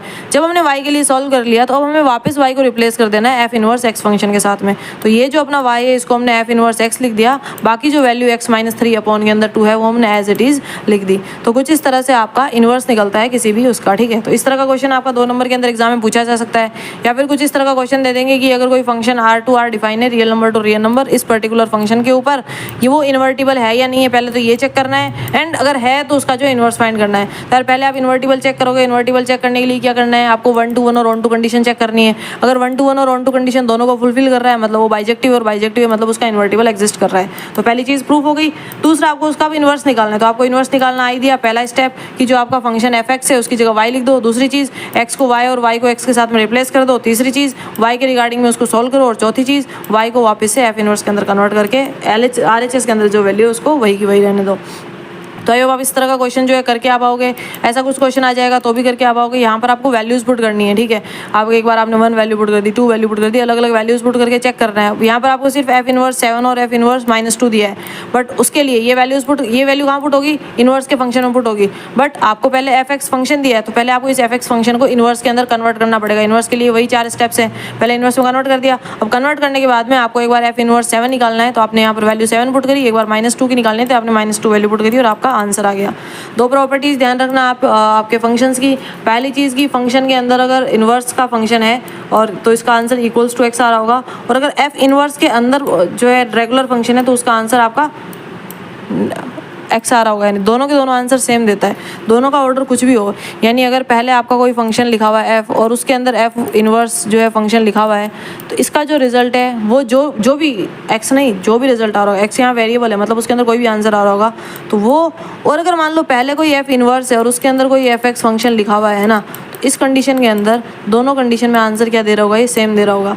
तो ये यहाँ पर इसकी प्रॉपर्टी ध्यान रखना। कई बार क्वेश्चन आ जाता है कि आपको इस तरह से भी दे देंगे कि इसकी वैल्यू फाइंड करो, देन ये भी दे देंगे, तो आपको ये प्रॉपर्टी ध्यान रखी। तो आपको एक का आंसर निकालना रहेगा और दूसरे को बोल देंगे, क्योंकि ये प्रॉपर्टी होती है कि इसका आंसर भी एक्स है तो इसका भी एक्स ही रहेगा, एंड बाय दिस प्रॉपर्टी अपना जो आंसर इसका भी यही आएगा, जो आपने ऊपर निकाला होगा वही वापस लिख दोगे, ठीक है। तो इसी के साथ में आपका ये जो नेक्स्ट टॉपिक इनवर्स फंक्शन है ये फिनिश होता है। अगला अपने पास में टॉपिक आता है वो है कंपोजिशन ऑफ फंक्शंस, ठीक है। तो कंपोजिशन ऑफ फंक्शंस एक इंपॉर्टेंट टॉपिक है इस यूनिट का, और इसको हम देख लेते हैं। सबसे पहले देखो जो कंपोजिशन ऑफ फंक्शन है इसको तुम डिफाइन कैसे कर रहे होंगे। तो ए अगर बी के साथ रिलेशन में है, कोई फंक्शन एफ और कोई फंक्शन जी है जो बी टू सी जा रहा है, 2 फंक्शन हमें दे रखे हैं, ठीक है। तो जो कंपोजिशन होगा एफ एंड जी का, सबसे पहली चीज़ तो उसको डिनोट करेंगे GOF से। पहले जी लिखा हुआ है, फिर एक छोटा सा ऐसे ओ बनाया हुआ है, इसे डॉट नहीं है, ओ बनाया है, ओ की शेप है, एंड देन एफ लिखा हुआ है। इसे अलग अलग तरीके से पढ़ा जाता है। कई बार जी सर्कल्स एफ पढ़ते हैं, कोई इसको एफ आफ्टर जी पढ़ते हैं, अलग अलग तरीका होता है। जो आपको बेटर लगे, मैं इसको एफ आफ्टर जी बोल रही होंगी, है ना। तो अब ध्यान से देखो, एफ और जी का, एक फंक्शन एफ था, एक फंक्शन जो है जी था, और इन दोनों का कंपोजिशन को हम कुछ इस तरीके से डिनोट करते हैं। इनका जो फंक्शन बन रहा होगा A to C वो किस तरह से बनेगा, GF(x) बन रहा होगा for all x belongs to A। कुछ इस तरह से इसको मैथमेटिकली डिफाइन करते हैं। तो मैथ आपको डेफिनेशन समझ आई होगी कि अपने पास में 2 फंक्शन होते हैं, कोई भी फंक्शन f और g, ठीक है। उन दोनों फंक्शंस का जब कंपोजिशन करते हैं तो उसको कुछ इस तरह से डिनोट करते हैं, और जब कंपोजिशन करते हैं ना तब हमें एक नया फंक्शन मिलता है, और वो नया फंक्शन कुछ इस तरीके से इसको सॉल्व करके मिलता है, और वो सबके लिए वैलिड होता है फॉर ऑल x जो है किसी सेट A से बिलोंग कर रहे होते हैं, है ना। अब ध्यान से देखो, 2 चीज़ें इसमें। एक है आपका ऑर्डर कि इसमें ऑर्डर मैटर करता है, यानी अगर आपने जी ऑफ एफ लिखा है, यानी अगर एफ आफ्टर जी लिखा है और एक आपने जी आफ्टर एफ लिखा है, दोनों का मतलब अलग है। यानी ये जो आंसर दे रहा होगा और ये जो आंसर दे रहा होगा, इन जनरल कुछ अगर हम उनको अपवादों को छोड़ दें तो इन जनरल जो इनका आंसर अलग आता है, यानी ये अलग आंसर देगा, ये अलग आंसर देगा। अभी इनको सॉल्व करना भी सिखाऊंगी, बहुत आसान है, मतलब सुनने में जितना मुश्किल लग रहा है उतना नहीं है। नेक्स्ट है आपका डोमेन रिक्वायरमेंट कि भाई for g f of x to be defined the range of f must be the subset of domain of g। यानी कि यार अब जो आपने इसका कंपोजिशन कर दिया ना, तो ये भी जो आपका आंसर है इसका जो भी रेंज हमने डिफाइन कर रखी होगी या फिर जो भी कि भाई रियल नंबर से जो भी उसी के अंदर आना चाहिए, उसके बाहर नहीं आना चाहिए। तो डोमेन की ज़रूरत होती है और ऑर्डर इसके अंदर मैटर करता है। अगर आपको एग्जाम के अंदर एफ ऑफ जी लिखा हुआ बोले या कि एफ आफ्टर जी निकालने को बोले ये कंपोजिशन, या फिर जी आफ्टर एफ कंपोजिशन निकालने को बोले, तो दोनों का अलग अलग मतलब रहेगा, ठीक है। इसकी कुछ प्रॉपर्टीज़ देख लो, फिर हम जो क्वेश्चन देखते हैं। सबसे पहली चीज़ ये नॉन कम्यूटेटिव होता है, यानी एफ आफ्टर जी और जी आफ्टर एफ का आंसर एक ही नहीं आ रहा होता है। इन जनरल कुछ स्पेसिफिक केस हो सकते हैं जहाँ पर ये आंसर सेम आ जाए, है ना, बट इन जनरल नहीं आता है। एसोसिएटिव की बात करें तो यार ये एसोसिएटिव होता है, यानी हम एफ आफ्टर जी निकाल के फिर इसका जो सोल्यूशन है आफ्टर एच कर रहे होंगे, तो या फिर हम पहले जी आफ्टर एफ करके फिर उसका कंप्लीट का होल का सोल्यूशन जो है एफ के साथ में कर रहे होंगे, तो अपना ये एसोसिएटिव होता है, आंसर मतलब वो सेम देता है। अगला आइडेंटिटी एलिमेंट। तो आइडेंटिटी एलिमेंट जो गिवन फंक्शन होता है, अगर उसका कंपोजिशन हम आइडेंटिटी फंक्शन के साथ में करते हैं तो हमें वापस वही जो अपना एग्जैक्ट गिवन फंक्शन होता है वही आंसर मिल रहा होता है। तो ये आइडेंटिटी फंक्शन इसका क्या होता है, आई होता है, यानी आइडेंटिटी फंक्शन, आइडेंटिटी एलिमेंट क्या होता है आपका, आई आइडेंटिटी फंक्शन होता है। कंपोजिशन बाइजेक्शन की अगर बात करें तो देखो, अगर कोई एफ और जी है, दोनों के दोनों बाइजेक्शन है, यानी दोनों आपके 1 to 1 और 1 to को फॉलो कर रहे हैं, इट मीन्स कि इसका जो आप कंपोजिशन करोगे, यानी एफ ऑफ जी निकालोगे या फिर जी ऑफ एफ निकालोगे, अगर आप इसका चाहे एफ आफ्टर जी निकालो या फिर जी आफ्टर एफ निकालो, दोनों के दोनों ही क्या कर रहे होंगे, बाइजेक्शन को फॉलो कर रहे होंगे। कब, जब आपका एफ और जी दोनों कर रहे होंगे।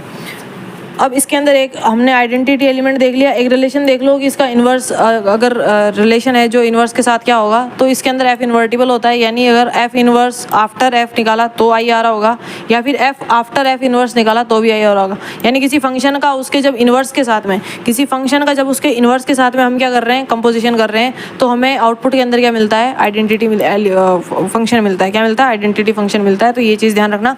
अब एक एग्जाम्पल के साथ में समझते हैं। पहले मैंने एकदम बेसिक सा एग्जाम्पल लिया, इतना बेसिक क्वेश्चन आपके एग्जाम के अंदर नहीं आ रहा होता है, ध्यान रखना। ये मैंने सिर्फ आपको समझाने के लिए लिया है। हम थोड़ा जिस तरह का क्वेश्चन एग्जाम में पूछा जा सकता है डिटेल जो डीप के अंदर, वैसा भी हम ले रहे होंगे। सबसे पहले देखो, कोई एक फंक्शन है एफ ऑफ एक्स और कोई एक फंक्शन है G of X. If F of X की वैल्यू क्या है, x+2, और इसकी वैल्यू क्या है आपकी 2x। अब सबसे पहले हमें निकालना है एफ आफ्टर जी, ठीक है। एफ आफ्टर जी को हम कैसे लिख रहे होंगे फंक्शन के अंदर कि जी ऑफ एफ ऑफ एक्स, इसको हम क्या पढ़ रहे हैं, एफ ऑफ एक्स, और इसको जी ऑफ। अब अंदर क्या लिखा हुआ है अपने पास में, एफ एक्स लिखा हुआ है। तो हम इसको जब सॉल्व करेंगे तो सबसे पहले देखो यहाँ पर क्या लिखा हुआ है, एफ एक्स लिखा हुआ है। मेरे पास में एफ एक्स की वैल्यू कितनी है, x+2 है। कितनी है, x+2 है, जो मैंने यहाँ पर पुट कर दी। नेक्स्ट अब हमारे पास में क्या बचा, g का फंक्शन x। तो g के फंक्शन x की वैल्यू कितनी है, 2x है, ठीक है। और ये ऑलरेडी अपने पास में x की वैल्यू है। g के फंक्शन x की वैल्यू है 2x, और इस x की वैल्यू अपने पास में ये रही। तो अब हम g ऑफ x की वैल्यू लिख रहे होंगे तो कैसे लिखेंगे, 2 तो है यहाँ पर आ जाएगा, और ये जो x है इस x की जगह ये वैल्यू पुट कर देंगे। मैं फिर से समझाती हूँ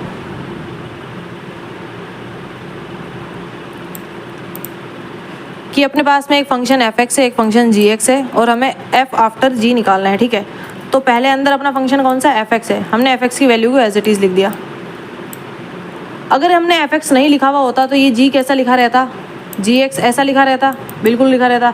यानी इसके इक्वल टू में जो भी वैल्यू रहेगी वो किसकी रहेगी, इस एक्स की वैल्यू रहेगी। इसका यही तो मतलब है। तो अब ध्यान दो, ये जो अभी एक्स है वो किसके बराबर है, यहाँ पर एफ एक्स का काम कर रहा है। ये जो एफ एक्स है वो किसकी वैल्यू है, एक्स की वैल्यू है। तो यहाँ पर अपने पास एफ एक्स की वैल्यू कितनी आ गई, x+2 आ गई। यानी अल्टीमेटली अपने पास में जी एक्स की वैल्यू ही तो आई है, यही तो आई है ना, बिल्कुल ठीक है भाई। ये अपने पास में आ गई जी एक्स की वैल्यू कितनी आ गई, जी x+2 आ गई। ये सिर्फ x की वैल्यू है, बट g के साथ में यहाँ पर अपने को क्वेश्चन के अंदर कितना गिवन है, 2x गिवन है। तो इस x की वैल्यू तो ये x+2 आ गई, बट ये 2 भी तो है अभी। तो इस x+2 के साथ में जब इस g को हटाएंगे, इस g फंक्शन को हटाएंगे, तो ये 2 बाहर आ गया, और इस x की जगह ये जो x+2 था ये लिख दिया हमने। आई होप आपको ये कॉन्सेप्ट समझ आ गया होगा। अब इसको सॉल्व कर देंगे, 2 × x आपका 2x हो गया, और 2 × ये वाला 2 आपका 4 हो गया। तो 2x + 4 आंसर आया आपका g ऑफ f का, किसका, g ऑफ f का। चलो इसका एफ जी आफ्टर एफ निकालते हैं। जब जी आफ्टर एफ निकाल रहे होंगे तो इस बार जी एक्स फंक्शन इनसाइड में लिख रहे होंगे। जी एक्स फंक्शन इनसाइड में लिखे हैं तो जी एक्स की वैल्यू कितनी है 2x है, तो इस बार हमने यहाँ पर कितना लिख दिया 2x लिख दिया। अब अगर जी एक्स नहीं लिखा हुआ होता तो इस जी एक्स की जगह क्या लिखा हुआ होता, एफ ऑफ एक्स लिखा हुआ होता, ऐसा ही तो लिखा हुआ होता। मतलब ये जो वैल्यू है किसकी आई है, आपकी एक्स की वैल्यू आई है। किसकी वैल्यू आई है, एक्स की वैल्यू आई है। अब मेरे पास में फंक्शन एक्स कितना दिया हुआ है, वो दिया हुआ है x+2। वो कितना दिया हुआ है, मुझे दिया हुआ है x+2, बट मेरे पास में x की वैल्यू ऑलरेडी है, वो कितनी है 2x। तो मैं इस x की जगह कितना लिख दूंगी 2x लिख दूंगी। इस x की जगह क्या लिख दिया 2x लिख दिया। बाकी जो रिमेनिंग है +2 एज इट इज रहेगा, बाकी जो +2 है वो क्या रहेगा एज इट इज रहेगा। तो वही यहाँ पर लिखा हुआ है। ये हो गया आपका g आफ्टर f। तो इस तरह से निकलता है। अब यहाँ से जो हमने ऊपर प्रॉपर्टी की बात करी थी ये कम्यूटेटिव नहीं होता है, यानी आपका जो f आफ्टर g का आंसर होता है वो g आफ्टर f का आंसर नहीं होता है। तो आप यहाँ से मिला पाओगे कि इसका आंसर f आफ्टर g का तो आया 2x+4, वहीं पर g आफ्टर f का आंसर आया है 2x+2, जो कि दोनों क्या है अलग है। तो ये कम्यूटेटिव प्रॉपर्टी को फॉलो नहीं करता। यहाँ से आप ये चीज़ को प्रूफ भी कर सकते हो। अगला क्वेश्चन देखते हैं। एक और क्वेश्चन अगर इस तरह का आ जाता है, हमें एक सेट ए दिया है 1 2 3 और हमें एक सेट बी दिया है ABC और हमें एक सेट सी दिया है P एंड Q, ठीक है। अब हमें एक फंक्शन दिया है f और एक फंक्शन दिया है g।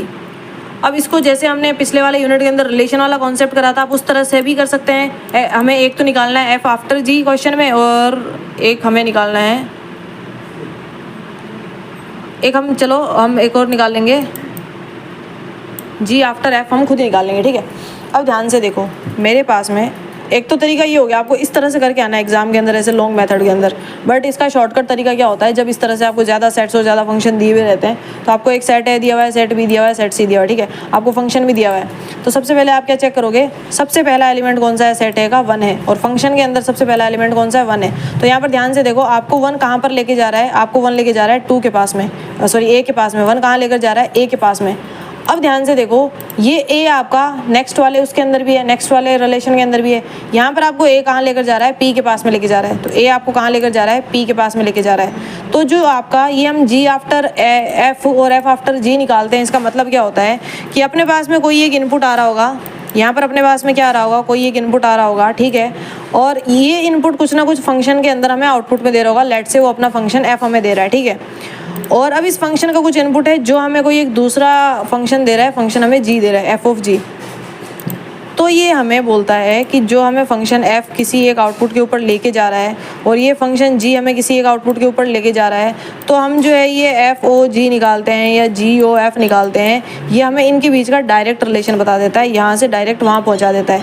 अब किस तरह से पहुँचाता है ये बात अब समझ आएगी कि अब हम जो है हम क्या निकाल रहे हैं, हम निकाल रहे हैं जी आफ्टर एफ आफ्टर जी निकाल रहे हैं, ठीक है। ये जो था इसका अब डायरेक्ट रिलेशन क्या बन जाएगा 1 to p, ये आ जाएगा यहाँ पर 1 to p। ऐसे अब दूसरे का देखते हैं एलिमेंट सेकंड के लिए। आपका 2 है, 2 हमें कहाँ पर लेके जा रहा है, रिलेशन एफ के अंदर, फंक्शन एफ के अंदर b के पास पहुँचा रहा है, ठीक है। और फंक्शन g के अंदर चेक करते हैं, हमें b कहाँ पहुँचा रहा है, b हमें पहुँचा रहा है q के पास में। यही b है यहाँ पर, b कहाँ पहुँचा रहा है q के पास में, तो b पहुँचा देगा q के पास में।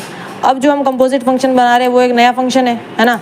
तो अब ये नया फंक्शन हमें पहुँचाएगा डायरेक्ट 2 से a के पास में। तो डायरेक्ट कहाँ से पहुँचा देगा, 2 से a नहीं q है, ये q, 2 से q के पास में, ठीक है।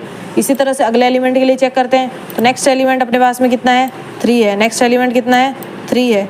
तो 3 हमें कहाँ तक पर डायरेक्ट कर रहा है, c के पास में। 3 कहाँ पर ले जा रहा है हमें, c के पास में।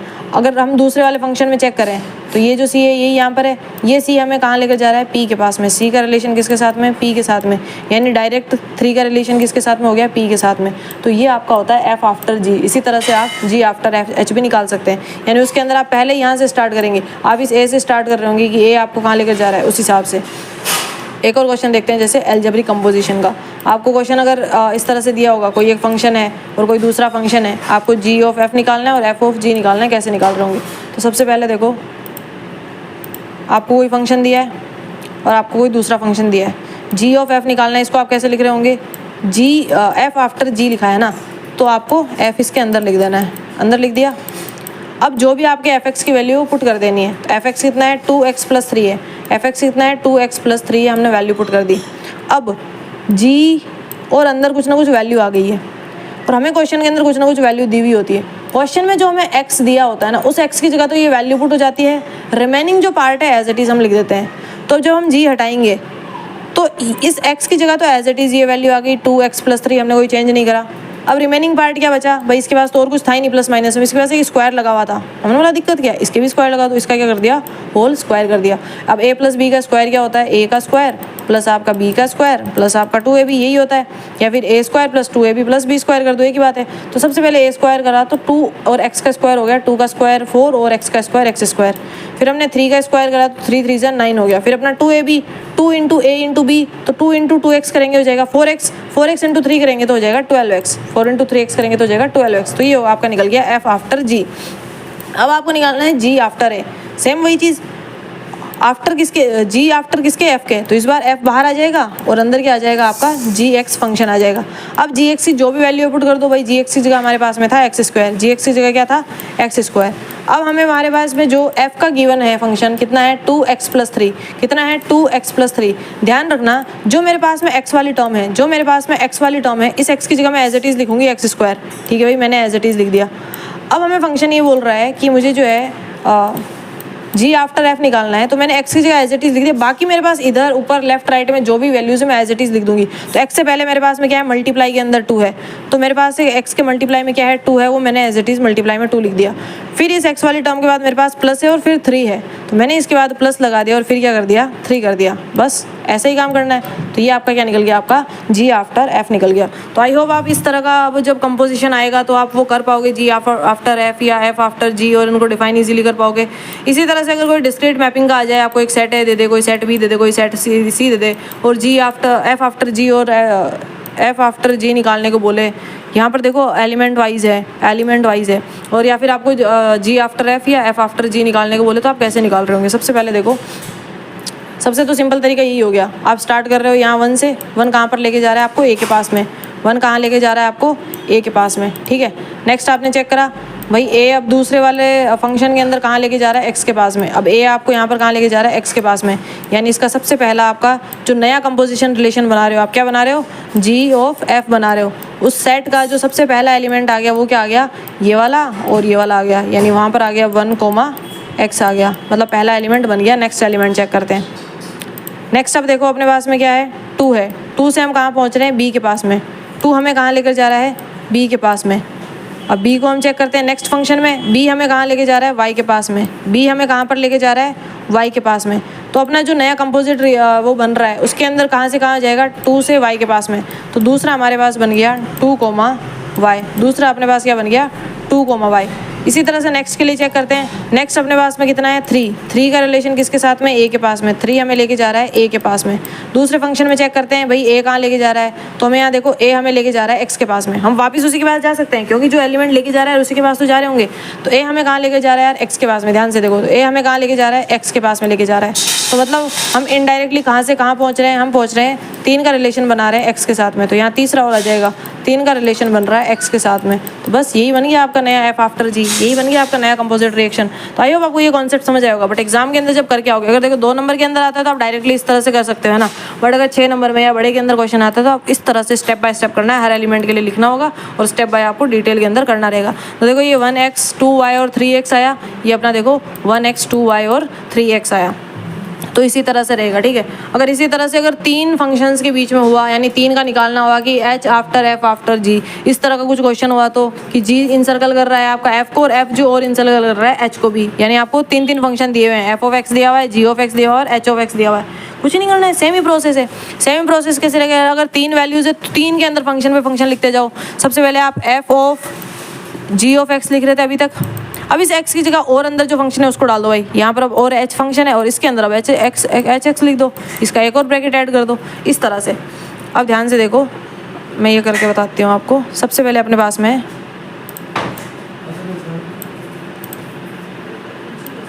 हमें निकालना है g after f after h, मतलब h आफ्टर f और आफ्टर g, ऐसा है ना। तो सबसे पहले अपने पास इतने पे फोकस करते हैं, हम फोकस करते हैं h आफ्टर f के ऊपर। तो ध्यान से देखो, इसको मैं ऐसे लिख सकती हूँ कि f जो फंक्शन है वो h x का वो रहेगा, है ना, f of h of x लिख सकते हैं। और यहाँ पर देखो जो f है, h x की वैल्यू कितनी है, क्वेश्चन में गिवन है हमें 3x है, तो इसको मैंने एज इट इज़ लिख दिया 3x। अब ध्यान दो, इस f और इस x का मतलब क्या रहता है कि मेरे पास में जो फंक्शन की वैल्यू गिवन है क्वेश्चन के अंदर, उसमें जहाँ मेरा x है, जहाँ मेरा क्वेश्चन में f ऑफ x का x दे रखा है, उस x की जगह मैं एज इट इज़ ये वैल्यू लिख दूंगी। तो मैंने उसकी जगह एज इट इज़ 3x लिख दिया। फिर मुझे क्वेश्चन बोलता है कि उसके लेफ्ट राइट ऊपर नीचे जो भी स्क्वायर रूट जो भी लगा हुआ है उसे एज इट इज़ लिख दो। तो मैंने देखा x के बगल में +2 लिखा हुआ है, तो मैंने यहाँ पर क्या लिख दिया, +2 लिख दिया। दैट्स इट, काम हो गया अपना। तो ये मेरा h आफ्टर f निकल गया। कितना निकल गया, ये निकल गया। यानी मेरे पास में इतना जो पार्ट सोल्व हुआ, इस पार्ट की जगह क्या आ गया, ये आ गया। यानी इस वाले कंप्लीट पार्ट को क्या मैं ऐसे लिख सकती थी, g of f of h of x। मैंने 3 ब्रैकेट ओपन करे हैं, मैं तीनों ब्रैकेट वापस क्लोज कर देती हूँ। ठीक है, अभी तक मैंने कितना आंसर निकाला है, ये आंसर मैंने निकाला है f of h of x। यानी मैंने यहाँ से लेके यहाँ तक का आंसर निकाला है। तो यहाँ से लेके यहाँ तक का आंसर कितना आया है, 3x + 2 आया है। तो क्या मैं यहाँ पर g और इसका आंसर यहाँ पर पुट कर सकती हूँ, बिल्कुल कर सकती हूँ। यानी अब हम जो आंसर निकाल रहे हैं उसको हम और शिफ्ट कर दे रहे हैं, यहाँ से लेके कंप्लीट यहाँ तक निकाल रहे हैं। यानी इस बार कंप्लीट निकल जाएगा, बिल्कुल निकल जाएगा। तो अब यहाँ भी हमें क्या देखना है, यहाँ भी हमें ये देखना है कि जो g ऑफ के अंदर जो भी हमें x दे रखा है, उस x की वैल्यू तो एज इट इज़ ये पुट कर दो। तो हमें वहाँ कितना दे रखा है, x - 2 दे रखा है। यहाँ कितना दे रखा है, हमें x - 2 दे रखा है। तो इस x की जगह तो एज इट इज़ ऊपर की जो वैल्यू है वो पुट कर दो। तो मैंने इस x की जगह कितना लिख दिया, 3x + 2 लिख दिया। कितना लिख दिया, 3x + 2 लिख दिया। अब मुझे क्वेश्चन बोलता है कि इस x के अगल बगल में जो भी वैल्यूज़ है तुम अपनी उसको एज इट इज़ उतार दो। तो -2 लिखा हुआ था, मैंने -2 और लिख दिया साथ में। तो जब हमने इक्वल्स टू चेक करा, इस ब्रैकेट को ओपन करा, तो +2 से -2 कैंसिल आउट हो गया और क्या बच गया, सिर्फ 3x बच गया। क्या बच गया, सिर्फ 3x बच गया। तो यही अपना आंसर आ गया h after f after g का। तो आई होप आप इस तरह का क्वेश्चन आप इजीली कर पाओगे। देखने में जितनी चीज़ें मुश्किल है उतनी करने में नहीं है। बहुत ईजी टॉपिक है, बहुत ईजी कॉन्सेप्ट, और यही स्कोरिंग है। आपको ईजिली जो है एग्जाम के अंदर मार्क्स आपको कवर करवा देगा। इसी तरह से देखो फंक्शन, इसके अंदर देखो मैंने लगभग हर तरह के क्वेश्चन जो है कवर करवाए आपको। RTU के अंदर जिस टाइप के क्वेश्चन आ रखे हैं, हर टाइप का क्वेश्चन मैंने यहाँ पर इंक्लूड करवा दिया है। तो आप अगर ये क्वेश्चन कर लेते हैं और इनके जैसे और क्वेश्चंस की प्रैक्टिस कर लेते हैं तो मोर देन सफिशिएंट है। आपका ये जो यूनिट है कंप्लीट कवर हो जाएगा, है ना। आपको एक फंक्शन दिया है f ऑफ x, एक फंक्शन दिया है g ऑफ x, और हमें क्या फाइंड करना है, f o g। पहले हमें चेक करना है कि वो डिफाइन है या नहीं है, और अगर नहीं है तो क्यों नहीं है। तो यहाँ पर देखो ये जो गिवन फंक्शन है वो डिफाइन नहीं है। और डिफाइन क्यों नहीं है, क्योंकि हमें जो g फंक्शन है वो हमेशा आउटपुट के अंदर क्या दे रहा होगा, 0 दे रहा होगा। और क्योंकि हमें क्या निकालना है, f ऑफ यानी g आफ्टर f निकालना है। तो g आफ्टर f के लिए सबसे अंदर अपना इनपुट तो कौन सा है, g है, जो हर बार क्या दे रहा होगा, 0 ही दे रहा होगा। तो यहाँ पर हर बार हम x के अंदर 0 वैल्यू पुट कर रहे होंगे, और किसी भी चीज़ के नीचे अगर हम 0 लिख देते हैं तो वो क्या होता है, नॉट डिफाइन होता है। और क्या फंक्शन का डोमेन नॉट डिफाइन में जाता है, उसका तो हमेशा डोमेन डिफाइन होता है। कोई ना कोई रियल नंबर, इंटीजर, कुछ ना कुछ वैल्यू आप डिफाइन रहती है। तो क्योंकि वो नॉट डिफाइन में चले जाता है तो हम बोलते हैं कि ये जो गिवन आपका f ऑफ x = 1/x लिखा है, और ये है इसका f o g क्या नहीं है, डिफाइन नहीं है। इसका g आफ्टर x क्या होगा, डिफाइन नहीं होगा। तो कुछ इस तरह से आप इसकी थ्योरी जो है एक्सप्लेन करके आ सकते हैं एग्जाम के अंदर। नेक्स्ट आपका जो टॉपिक आता है वो आता है रिकर्सिवली डिफाइंड फंक्शन। तो अपना अब नेक्स्ट टॉपिक आ गया रिकर्सिवली डिफाइंड फंक्शंस। अब रिकर्सिवली डिफाइंड फंक्शंस क्या होते हैं, it is one of the important topic because they यहाँ पर वर्ड यूज़ करा है क्योंकि फंक्शंस है, बहुत सारे फंक्शन हो सकते हैं भाई इसके अंदर। Bridges the gap between pure mathematics and computer science programming. तो यहाँ पर ध्यान मत दो, यहाँ पर ध्यान दो कि इसकी डिफाइन कैसे करते हैं। तो देखो एक रिकर्सिवली डिफाइंड फंक्शन वहाँ होता है where the value of the function for a given input is defined in terms of its values for smaller inputs. इसका मतलब ये होता है, देखो शॉर्ट सिंपल आसान भाषा में अगर समझाऊँ, जो रिकर्सिवली डिफाइंड फंक्शन होता है ना, वो अपने किसी पहले के आउटपुट से वापस एक और नया आउटपुट जनरेट करता है, और उससे और एक और नई वैल्यू जनरेट करता है, और हर नई जनरेटेड वैल्यू पहले वाली से बड़ी होती है। हर नई जनरेटेड वैल्यू क्या होती है, पहले वाली से बड़ी होती है। ये किसी और छोटी वैल्यू से जनरेट हुआ है, ये किसी और इससे भी छोटी वैल्यू से जनरेट हुआ है, और ये किसी और भी इससे एकदम मतलब टेढ़ी सी वैल्यू से जनरेट हुआ है। तो आई होप ये आपको रिकर्सिवली डिफाइंड फंक्शन का कॉन्सेप्ट समझ आएगा। बाकी इसको डिफाइन आप कुछ इस तरह से करके आ सकते हो। इसके अंदर 2 नेसेसरी कंडीशंस होती है, 2 एसेंशियल कंपोनेंट्स होते हैं। एक होता है आपका बेसिक स्टेप, जिसे बेस केस बोला जाता है या फिर बेसिस स्टेप बोला जाता है। दूसरा स्टेप होता है आपका रिकर्सिवली स्टेप। अब बेसिस स्टेप का मतलब क्या होता है, फिर बेस केस इसके अंदर एसेंशियल क्यों होता है, ज़रूरी क्यों होता है, क्योंकि यार हमें जो बेस केस बताता है कि हम जो हमारा स्टार्टिंग लेवल है या फिर जो एंडिंग लेवल है वो एग्जैक्ट करेक्ट है ना, वो सही तो है ना, उसकी करेक्टनेस को बता रहा होता है। ये हमें वहाँ पर पता चलता है कि अच्छा यहाँ पर चीज़ रोक देनी है। और रिकर्सिव स्टेप होता है कि उस नई जो पुरानी वाली छोटी वाली वैल्यू थी, उस नई छोटी वाली वैल्यू से वही प्रोसेस रिपीट करके एक नई बड़ी वैल्यू जनरेट कर रहा है, फिर एक नई बड़ी वैल्यू जनरेट कर रहा है, फिर एक नई बड़ी वैल्यू जनरेट कर रहा है। ये आपका दूसरे वाला स्टेप काम कर रहा है। तो ये इसके अंदर 2 एसेंशियल कंपोनेंट्स होते हैं। इसकी थ्योरी आप यहाँ से पढ़ लीजिएगा। शॉर्ट में मैंने लिखा है कि बेसिस स्टेप या फिर बेस केस का मतलब होता है कि स्ट्रिंग वैल्यूज, यानी जो इनिशियल कंडीशन होती है अपने पास में, जहाँ से स्टार्टिंग केस होता है, और नेक्स्ट आता है आपका रिकर्सिव स्टेप, यानी ये वो रूल होता है to find the next value using previous value. पुरानी वैल्यू को यूज करके कोई नई वैल्यू फाइंड करना।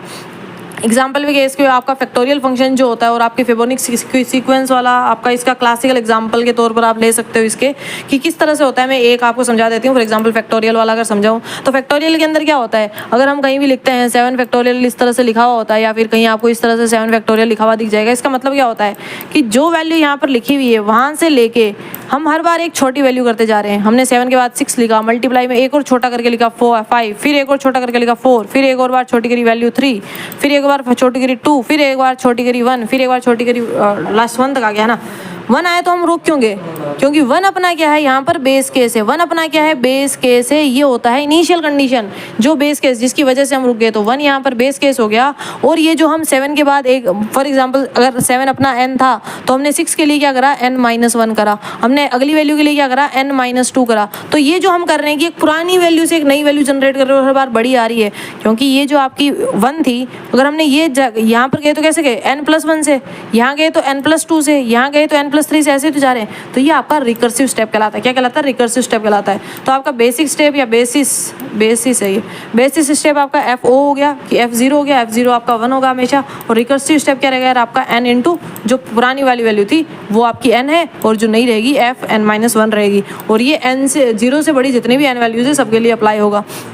तो आपको कॉन्सेप्ट बाकी तो आता है यार फैक्टोरियल कैसे सोल्व होता है। अब इन सारी वैल्यूज़ को मल्टीप्लाई कर दो आंसर आ जाएगा। तो ये इसका आपका किसका रिकर्सिवली डिफाइंड फंक्शन का जो है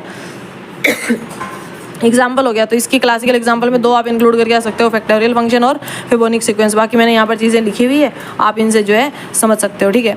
अब इसके अंदर एक चीज़ और देखना कि भाई जब आपका रिकर्सिव फंक्शन होता है इसको सॉल्व करने के 2 तरीके होते हैं। पहला तरीका होता है एक्सपेंशन मेथड, यानी हम जो है बेस केस जब तक आता है तब तक उसको एक्सपेंड करते जाते हैं। और दूसरा आता है आपका पैटर्न रिकग्नाइजेशन, यानी अगर कहीं पर जनरल चीज़ें यूज़ हो रही है तो वहाँ पर एक जनरल फॉर्मूला अप्लाई होता है और डायरेक्ट आपको आंसर निकालना रहता है। तो आइए आप अब इस तरह का जो क्वेश्चन है यहाँ से कर पाओगे। यहाँ से देखो एक क्वेश्चन आता है कि difference between iterative definition and recursive definition. Iterative और रिकर्सिव के बीच में क्या मतलब हुआ? देखो इटरेटिव क्या होता है, इटरेटिव का मतलब होता है जो चीज़ यहाँ से स्टार्ट हुई वो लूप में चल के वापस आ रही है, यानी एक लूप चल रहा है। जो मान लो कोई यहाँ पर था कोई यहाँ था, इन्हीं के बीच में लूप चल रहा है, वो तो हो गया आपका इटरेटिव। वहीं रिकर्सिव क्या है, कोई छोटी वैल्यू थी, नेक्स्ट बड़ी वैल्यू आ रही है, नेक्स्ट बड़ी वैल्यू, ये ऐसे दोनों के अंदर लूप ही है। दोनों के अंदर मतलब चीज़ें हैं, प्रोसेस कंटिन्यूस ही है दोनों के अंदर। बट इटरेटिव डेफिनेशन के अंदर लूप वाली कंडीशन है और रिकर्सिव के अंदर नेक्स्ट वाली इंक्रीजिंग है। तो इसकी आप एक बार डेफिनेशन ज़रूर से देख के जाना। अगला आपके पास में इंपॉर्टेंट कॉन्सेप्ट आता है पिजन होल प्रिंसिपल। तो हम पढ़ रहे हैं अब पिजन होल प्रिंसिपल, जो हमने ऊपर देखा था, जिसकी वजह से हमने बोला था कि नहीं ये जो है इस वाले पर्टिकुलर उस फंक्शन के ऊपर डिफाइन नहीं हो रहा है, वो पिजन होल प्रिंसिपल की वजह से नहीं हो रहा था। तो अब देख लेते हैं भाई पिजन होल प्रिंसिपल होता क्या है। अब ये पिजन होल प्रिंसिपल भी 2 होते हैं, एक आपका बेसिक होता है और एक फिर आपका जनरल, आगे हम पढ़ रहे होंगे जनरलाइज्ड होता है ना। तो पिजन होल प्रिंसिपल को मैंने यहाँ पर PHP लिख रखा है, पिजन होल एंड प्रिंसिपल, ठीक है। अब ये क्या होता है, क्या बोलता है? सबसे पहली चीज़ कि ये इसकी स्टेटमेंट होती है, आपको इस तरह से जो है डिफाइन करके आना रहेगा, है ना, ठीक है। क्या लिखना है कि if k is a positive integer and k+1 और more objects are placed into k box. क्या बोल रहा है ये कि अगर k पॉजिटिव इंटीजर है, ठीक है, और उसके अंदर हम k+1 ऑब्जेक्ट्स को जो है प्लेस कर रहे हैं k बॉक्सेस के अंदर। k बॉक्सेस है मतलब मान लेते हैं कि हमारे पास ये कुछ बॉक्सेस हैं 1 2 और ऐसे करते करते कहाँ तक है, k तक है। अब हमें बोल रहा है कि उसके अंदर हम k+1 ऑब्जेक्ट्स को क्या कर रहे हैं, प्लेस कर रहे हैं। तो मैंने 1 को यहाँ कर दिया, 2 कर दिया, k तक को तो मैं यहाँ पर प्लेस कर दूंगी, बट मेरे पास इसके बाद में एक और ऑब्जेक्ट आ रहा है, वो कौन है, k+1। तो ये बोल रहा है कि अगर उनको हम प्लेस करते हैं then there is at least 1 box containing 2 and more of objects, यानी तब इन k बॉक्सेस में से कम, ज़्यादा हो सकते हैं, कम से कम एक, कोई भी हो सकता है इन k में से कोई भी कम से कम एक बॉक्स ऐसा होगा जो क्या करेगा, k+1 यानी एक से ज़्यादा ऑब्जेक्ट को कंटेन कर रहा होगा, k+1 वाले ऑब्जेक्ट को भी कंटेन कर रहा होगा, यानी वो एक से ज़्यादा ऑब्जेक्ट, दो को कम से कम जो है क्या करेगा, कंटेन करेगा। तो ऑब्वियसली यार जो 6 के 6 ऑब्जेक्ट्स थे वो हमने 6 के 6 बॉक्स जो k ऑब्जेक्ट्स थे वो हमने सारे k बॉक्सेस के अंदर पुट कर दिए, बट जो k+1 वाला ऑब्जेक्ट है उसको कहाँ पुट करेंगे, तो उसको हम किसी न किसी बॉक्स के जाके बोलेंगे कि भाई तू रख ले। तो वो हो गया आपका ऐसा डिब्बा जो क्या कर रहा है, दो ऑब्जेक्ट्स को कंटेन कर रहा है। तो ये होता है आपका basic PHP, basic pigeon hole principle. इसका मतलब ये होता है कि ऐसे समझ लो कि आपके पास में n कबूतर है ना, और आपके पास में उनको रखने के लिए, उन कबूतरों को बिठाने के लिए m खाने हैं, m ही स्पेसेस हैं। तो यार आपको एक ऐसा खाना होगा जहाँ पर आपको दो कबूतरों को बिठाना पड़ेगा, यानी एक ऐसी स्पेस होगी, एक ऐसी जगह होगी जहाँ पर आपको दो कबूतरों को पढ़ाना होगा, बिठाना होगा। और इसी के बेस के ऊपर इसका नाम भी यार पिजन होल जो है प्रिंसिपल रखा है, क्योंकि पिजन्स का ही एग्जाम्पल यहाँ पर आमतौर पर यूज़ किया जाता है। और बाद में हम आगे जो क्वेश्चन भी कर रहे होते हैं ना, वहाँ पर हम एन की वैल्यू जो है वो पिजन्स को ही एन मान रहे होते हैं, और जो पिजन होल से उनको हम के बोल रहे होते हैं, आगे आगे जाके एम बोल रहे होते हैं। जब ये क्वेश्चन करेंगे वहाँ पता चलेगा। तो यहाँ पर देखो इस तरह की कुछ कंडीशन है कि मान लो आपके पास में 4 डिब्बे हैं कबूतरों को रखने के लिए, और आपके पास टोटल कबूतर कितने हैं, 5 है। तो यार आपने 4 जगहों पर 4 कबूतर बिठा दिए, लेकिन एक 5वां कबूतर जो बच गया उसे कहाँ बिठाओगे, तो इन चारों में से किसी भी एक के पास में आप उसको बिठा दोगे तो वहाँ पर क्या हो जाएगा, 2 हो जाएगा। ये आपका बेसिक पिजन होल का प्रिंसिपल होता है। बस इतना ही है, कुछ ही नहीं है इसके अंदर, यही डेफिनेशन आपने रटनी है, यही एग्जाम के अंदर लिख कर आनी है, दैट्स इट, और कुछ ही नहीं है इसके अंदर। अगला आता है आपका generalize principle pigeon hole principle. अब जनरलाइज पिजन होल प्रिंसिपल क्या बोलता है, अभी तो जो हमने ये बेसिक वाला वर्जन पढ़ा ना, ये किन के लिए था, जब हमारे पास कोई एक ही चीज़ ज़्यादा थी, यानी अगर 10 डिब्बे थे तो कबूतर 11 थे, हमारे पास 12 चीज़ें थी तो एक एक्स्ट्रा ऑब्जेक्ट था, हमारे पास में 14 जगह खाली थी तो 15 लोग थे बैठने वाले, हमारे पास 20 कुर्सियाँ खाली थी बट बैठने वाले 21 थे, यानी हर बार एक ऑब्जेक्ट एक्स्ट्रा आ रहा था, यानी हमें वहाँ पर एटलीस्ट 2 यूज़ कर रहे थे। बट कब क्या होगा, जब हमारे पास चेयर्स तो 10 ही हैं बट लोग 20 हो, 50 हो, मतलब इतने ज़्यादा हो जाएँ, तो वहाँ पर अपना काम आता है जनरलाइज्ड प्रिंसिपल PHP। और इसका सोल्यूशन क्या होता है, उसके लिए हम एटलीस्ट बॉक्सेस की संख्या निकालते हैं, वो आती है n/k। क्या आती है, n/k, जहाँ पर n अपने ऑब्जेक्ट्स, नंबर ऑफ ऑब्जेक्ट्स होते हैं, और k अपने नंबर ऑफ बॉक्सेस होते हैं। जैसे मैंने अभी बोला कि अगर अपने पास चेयर्स हैं वो 10 ही हो और बैठने वाले लोग अगर 100 आ जाएं तो क्या होगा, तो यहाँ पर अपने पास में जो ये आपका 10 है, ये आपका क्या है, k है, यानी आपका जो बॉक्सेस की संख्या है, चेयर्स की संख्या वो है, और 100 आपके पास क्या है, n है, नंबर ऑफ ऑब्जेक्ट्स यानी नंबर ऑफ पीपल जो आ गए हैं, तो इसको 100/10 कर रहे होंगे,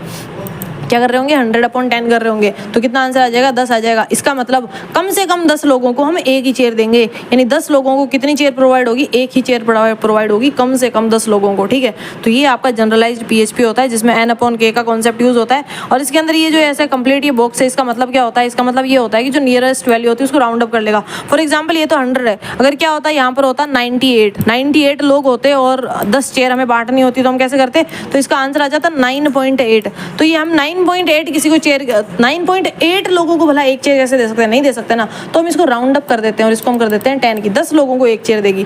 भाई 0.8 से तो आधा हो गया ना, कोई बंदा बेचारा पाव सा कुछ तो कट गया ना उसका, तो वो नहीं कटना चाहिए, ये क्या होता है, राउंड अप बोलते हैं उसको, ठीक है। तो इसका मतलब ये होता है कि सीलिंग फंक्शन होता है। तो क्वेश्चन किस तरह के आ रहे होंगे यहाँ से, इसके अंदर मैंने मल्टीपल टाइप्स ऑफ क्वेश्चन लिखे, इसमें जितने भी नंबर ऑफ क्वेश्चंस मैंने लिख रखे हैं ना, एक बार वो प्रैक्टिस करके ज़रूर देखना। मैं कुछ 1-2 क्वेश्चन करवाऊंगी क्योंकि वीडियो काफ़ी लॉन्ग होते जा रहा है।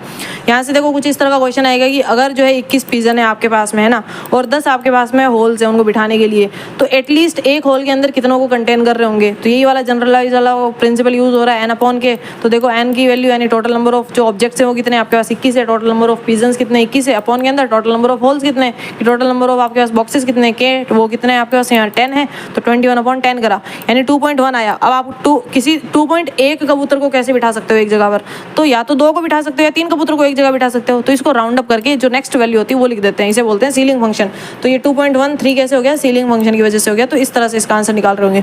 तो यहाँ पर आपसे इस वाले टॉपिक के अंदर पिजन होल प्रिंसिपल में किस किस तरह की प्रॉब्लम्स पूछी जा सकती है, एग्जिस्टेंस टाइप की प्रॉब्लम पूछी जा सकती है, मिनिमम गारंटी प्रॉब्लम्स पूछी जा सकती है, और डिस्ट्रीब्यूटेड प्रॉब्लम पूछी जा सकती है।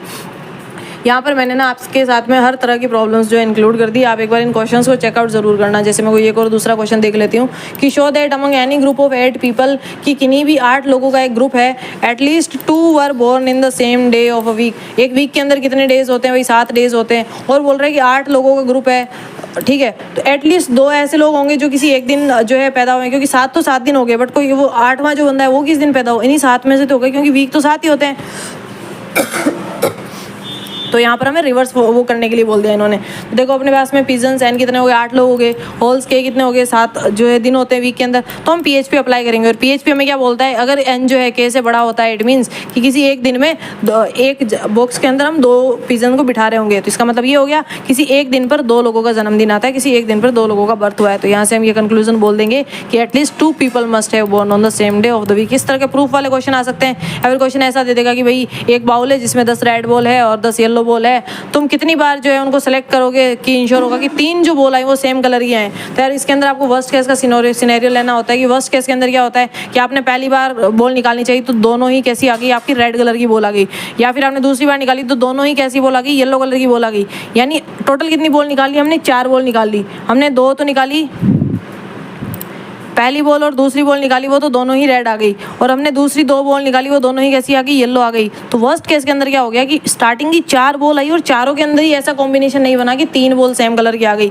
तो यहाँ पर हम क्या करते हैं, +1 करते हैं। ये कॉन्सेप्ट आप ये भी यूज़ कर सकते हो यहाँ पर, या फिर यहाँ पर ये जनरल फॉर्मूला यूज़ होता है कि जब भी हमें इस तरह का कॉन्सेप्ट निकालना होता है कि आप मिनिमम कितनी चीज़ें सेलेक्ट करोगे, तो वहाँ पर ये फॉर्मूला यूज़ हो जाता है आपका n = k और m-1 +1। इस फॉर्मूले के अंदर वैल्यूज पुट करनी होती है एंड देन आपको आंसर निकालना होता है। ठीक है, तो यहाँ पर जितने क्वेश्चन है एक बार प्रैक्टिस जरूर करके जाना। प्रैक्टिस खुद से ना करो तो एक बार पढ़ के जरूर से जाना।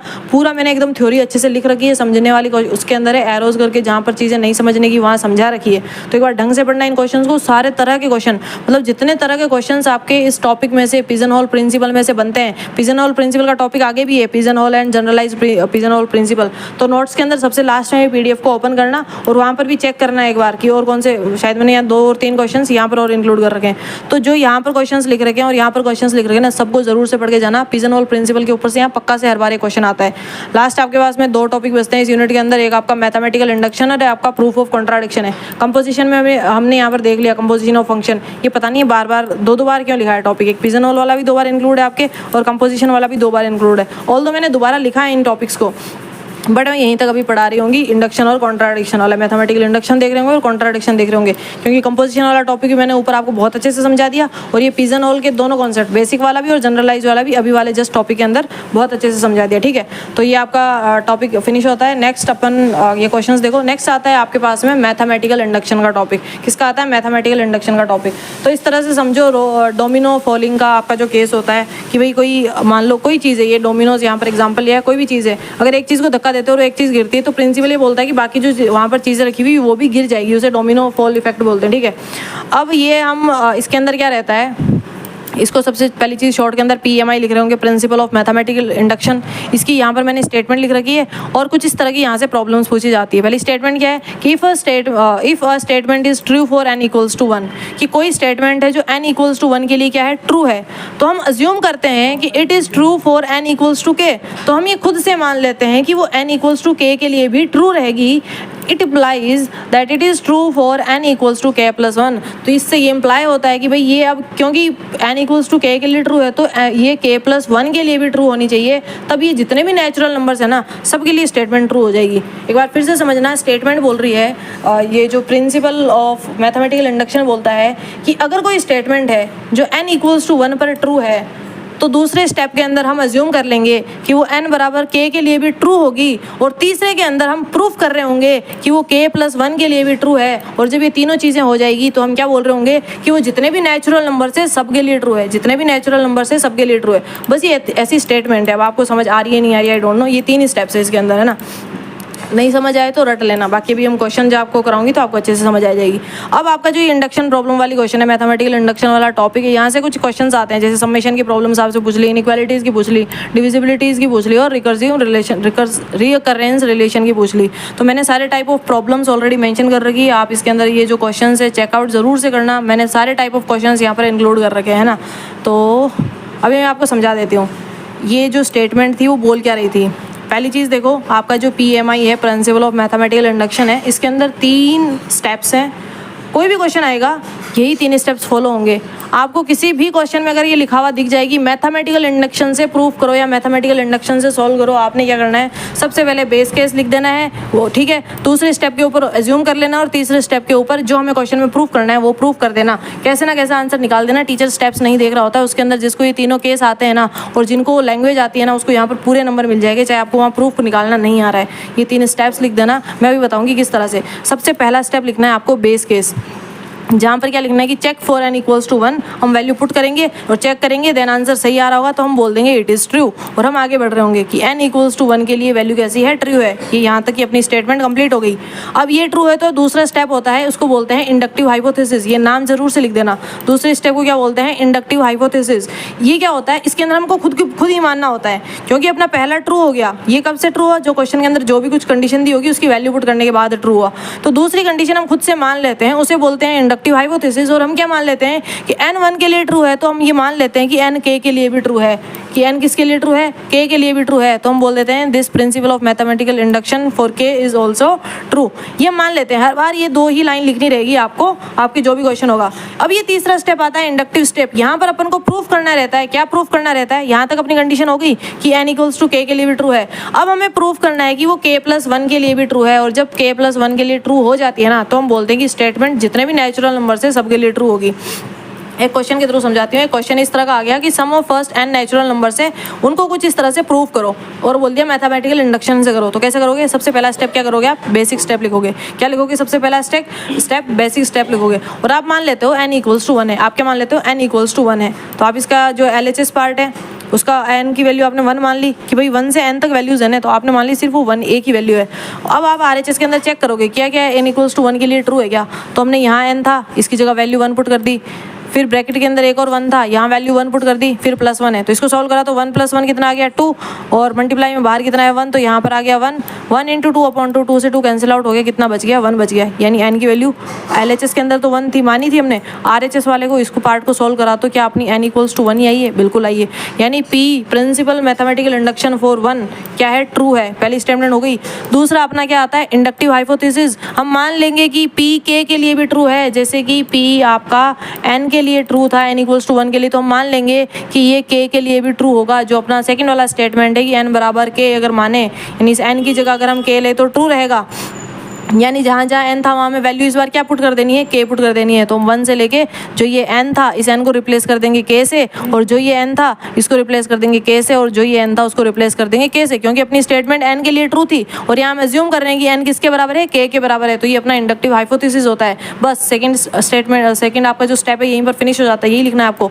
थर्ड स्टेप क्या आता है आपका, इंडक्टिव स्टेप। अब यहाँ पर आपको प्रूफ करना रहेगा। क्या प्रूफ करना रहेगा कि वो भाई k प्लस 1 के लिए भी ट्रू है। तो इसके लिए आप क्या करोगे, क्योंकि हमें क्या शो करना है कि इधर LHS में अगर हम k प्लस 1 को ऐड कर देते हैं तो इधर वो उसके लिए ट्रू रहता है। हमें अब ये वाला जो स्टेप है कहाँ से स्टार्ट करना रहेगा, हमेशा किसी भी क्वेश्चन के अंदर आपको LHS से स्टार्ट करना है, ठीक है। LHS से स्टार्ट करोगे तो बाकी तो वैल्यूज जितनी जहाँ तक थी, यहाँ से देखो इंडक्टिव हाइपोथेसिस से ये जो वैल्यूज थी इनको आपने क्या लिख लेना है, एज इट इज लिख देना है। और हमें किसके लिए प्रूफ करना है, k प्लस 1 के लिए, तो उसको आपको एक्स्ट्रा में ऐड कर लेना है, ठीक है। ऐड करने के बाद में आप उसको जब सॉल्व करने बैठोगे, क्या करने बैठोगे, सॉल्व करने बैठोगे, तो ध्यान से देखो ये आपको पता है 1 से लेके k तक। मैंने क्या बोला, इंडक्टिव हाइपोथेसिस में ध्यान देना। ये वैल्यू किसके बराबर है, k into k plus 1 upon 2 के बराबर है ना। इट मीन्स कि जो मेरी ये वैल्यू, इसकी जगह क्या मैं ये वैल्यू पुट कर सकती हूँ, क्योंकि इसका जो ये RHS है इसी का तो है, यही तो चीज़ यहाँ पर एग्जैक्ट लिखी हुई है। तो ये जो वैल्यू है इसको मैंने इस वाली वैल्यू की जगह पुट कर दिया, और जब पुट करा तो मेरे पास यहाँ क्या आ गया, k इंटू k प्लस 1, और बाकी जो मेरा इधर मैंने लिखा था जिसके लिए मैं प्रूफ कर रही थी उसको मैंने एज इट इज़ लिख दिया। उसको मैंने क्या लिख दिया, एज इट इज़ लिख दिया। और इसको किस बेसिस के ऊपर लिखना है, अपनी मर्जी से तो नहीं लिख रहे होंगे ना, तो आपको ब्रैकेट के अंदर लिखना है कि यूजिंग इंडक्टिव हाइपोथेसिस। हम इंडक्टिव हाइपोथेसिस का यूज़ करके वैल्यू पुट कर रहे हैं, यहाँ की वैल्यू इसके अंदर पुट करी है, ठीक है। ये आपका सेकेंड स्टेप हो गया। अब ध्यान से देखो, एक मेरे पास ये वैल्यू है, देन प्लस का सिंबल है, एक मेरे पास ये वैल्यू है। मैंने क्या करा, मैंने इन दोनों के अंदर से k+1 को यहाँ से भी और यहाँ से भी मैंने क्या करा, k+1 को कॉमन ले लिया। तो जब देखो मैं यहाँ से k+1 को कॉमन ले लूँगी तो ये मेरा यहाँ से गायब हो जाएगा। क्या बचेगा, सिर्फ k के अंदर 2 बचेगा। क्या बचेगा, k के अंदर 2 बचेगा। और देन ये मेरा प्लस आ गया। यहाँ से k+1 पूरा ही गायब हो गया, पूरा गायब हो गया। इट मीन्स यहाँ क्या बचा, 1 बच गया। क्या बच गया, यहाँ पर 1 बच गया। तो ये हमने ये लिख दिया। अब आगे देखो k+1 है, इसका हमने एलसीएम लिया k+2/2, तो अपने पास क्या आ गया, k+1 k+2/2। यही तो मैं RHS के अंदर प्रूफ करना था कि k+1 के लिए भी वैलिड है, k+1 के लिए भी क्या है, वैलिड है। तो बस ये प्रूफ हो गया। तो हम बोलेंगे hence LHS equal to RHS, so p k+1 is also true. Hence conclusion की pn is true for all values whose value is greater than and equal to 1। बस यही चीज़ प्रूफ करनी होती है। ऐसे ही देखो आपको कोई दूसरा क्वेश्चन दे देंगे, सेम वही करना है। सबसे पहले आपको बेसिक स्टेप लेना है, दूसरे के अंदर आपको उसके अंदर क्या करना है, जो भी आपकी स्टेटमेंट दी है उसके अंदर अज्यूम कर लेना है कि +1 के लिए। जैसे अभी यहाँ पर अभी आपको क्वेश्चन दिया है, इसको मैं एक और समझाती हूँ। ये वाला क्वेश्चन है कि using mathematical induction prove that n³ - n is divisible by 3। अब क्योंकि ये डिविजिबल वाला दिया है कॉन्सेप्ट, तो हम डिविजिबल वाले के उसमें ले रहे होंगे, ठीक है। जहाँ जहाँ n है वहाँ वैल्यू पुट कर देंगे। तो सबसे पहले हम मान लेते हैं कि n = 1 के लिए, n = 1 के लिए तो हमने n³ की जगह वैल्यू 1 पुट करी और n की जगह वैल्यू 1 पुट करी। तो 1³ - 1 कितना होगा, 1 - 1, और 1 - 1 कितना होता है, 0। 3 से डिविजिबल है, क्योंकि 0 किसी से भी डिविजिबल है, तो ये 3 से डिविजिबल है, यानी ये 1 के लिए ट्रू है। किसके लिए ट्रू है, 1 के लिए ट्रू है। तो हमें क्या चेक करना है कि फॉर ऑल जो भी वैल्यूज 1 से ग्रेटर है या 1 के बराबर है उन सब के लिए ट्रू होना चाहिए। तो बेस केस में 1 के लिए ट्रू होगी। इंडक्टिव हाइपोथेसिस के अंदर क्या बोलेंगे कि जो n है वो k के लिए ट्रू है, n बराबर k है, और ये जो प्रिंसिपल ऑफ मैथमेटिकल इंडक्शन है ये k के लिए भी ट्रू है। तो जो अपनी स्टेटमेंट के अंदर n³ - n दे रखा है, उस n की जगह हम क्या पुट कर देंगे, k पुट कर देंगे। जैसे हमने यहाँ पर अपने ये क्वेश्चन के अंदर जहाँ पर n था, हमने वहाँ सब जगह क्या कर दिया, k पुट कर दिया था। वहाँ सब जगह क्या कर दिया था, ये देखो ये k पुट कर दिया था, है ना। तो वैसे ही जैसे अपने क्वेश्चन के अंदर जहाँ n है वहाँ हम क्या कर देंगे, k पुट कर देंगे, और उसका हम अज्यूम कर लेंगे कि भाई वो डिविजिबल है 3 से। यहाँ हमें क्या चीज़ चाहिए थी, यहाँ हमें चाहिए थी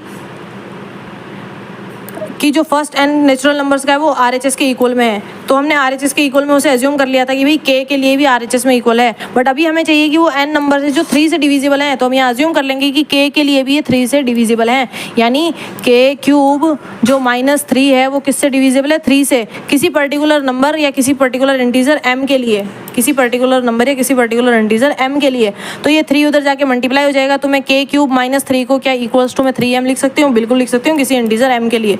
अब नेक्स्ट स्टेप है जो हमें प्रूफ करना रहेगा, जो हमें क्या प्रूफ करना रहेगा, k+1 के लिए स्टेटमेंट को प्रूफ करना रहेगा कि भाई k+1 के लिए भी मेरी ये चीज़ ट्रू है। तो जो चीज़ें हैं k+1 का क्यूब कर दिया, यानी यहाँ पर k³ - k है, तो उसके लिए हमने पहले k+1 का क्यूब कर दिया, देन माइनस k - 1 कर दिया, k³ - k था। ये k के लिए ट्रू था कि भाई ये 3 से डिवाइड हो रहा है। यहाँ तक चीज़ समझ गए, क्योंकि हमने 3 को दूसरी तरफ लेकर चले गए तो दूसरी तरफ 3m हो गया, तो हम इसको 3 को हटा देते हैं। अब हम k+1 के लिए चेक कर रहे हैं ना, तो इस k की जगह मैं क्या लिख रही होंगी, k+1, और इस होल का क्या आ जाएगा, क्यूब, देन माइनस की जगह माइनस, इस k की जगह क्या लिख रही होंगी, k - 1। आई होप अब आपको ये वाला स्टेप समझ आ गया होगा। तो यही चीज़ यहाँ पर लिख रखी है, क्योंकि हम k+1 के लिए चेक कर रहे हैं। फिर a+b के होल क्यूब से सॉल्व करना है, a³ + b³ + 2ab + 2ab² + 2ba², ये इसका फॉर्मूला हो गया आपका। इसके थ्रू आपने सॉल्व करा इस वाली स्टेटमेंट को, ठीक है। और इसको जब सॉल्व करा, यानी ब्रैकेट ओपन हुआ तो ये माइनस के साथ में k आ गया और माइनस के साथ दोनों हो गया, तो -1 - k हो गया। अब ध्यान से एक चीज़ को देखना,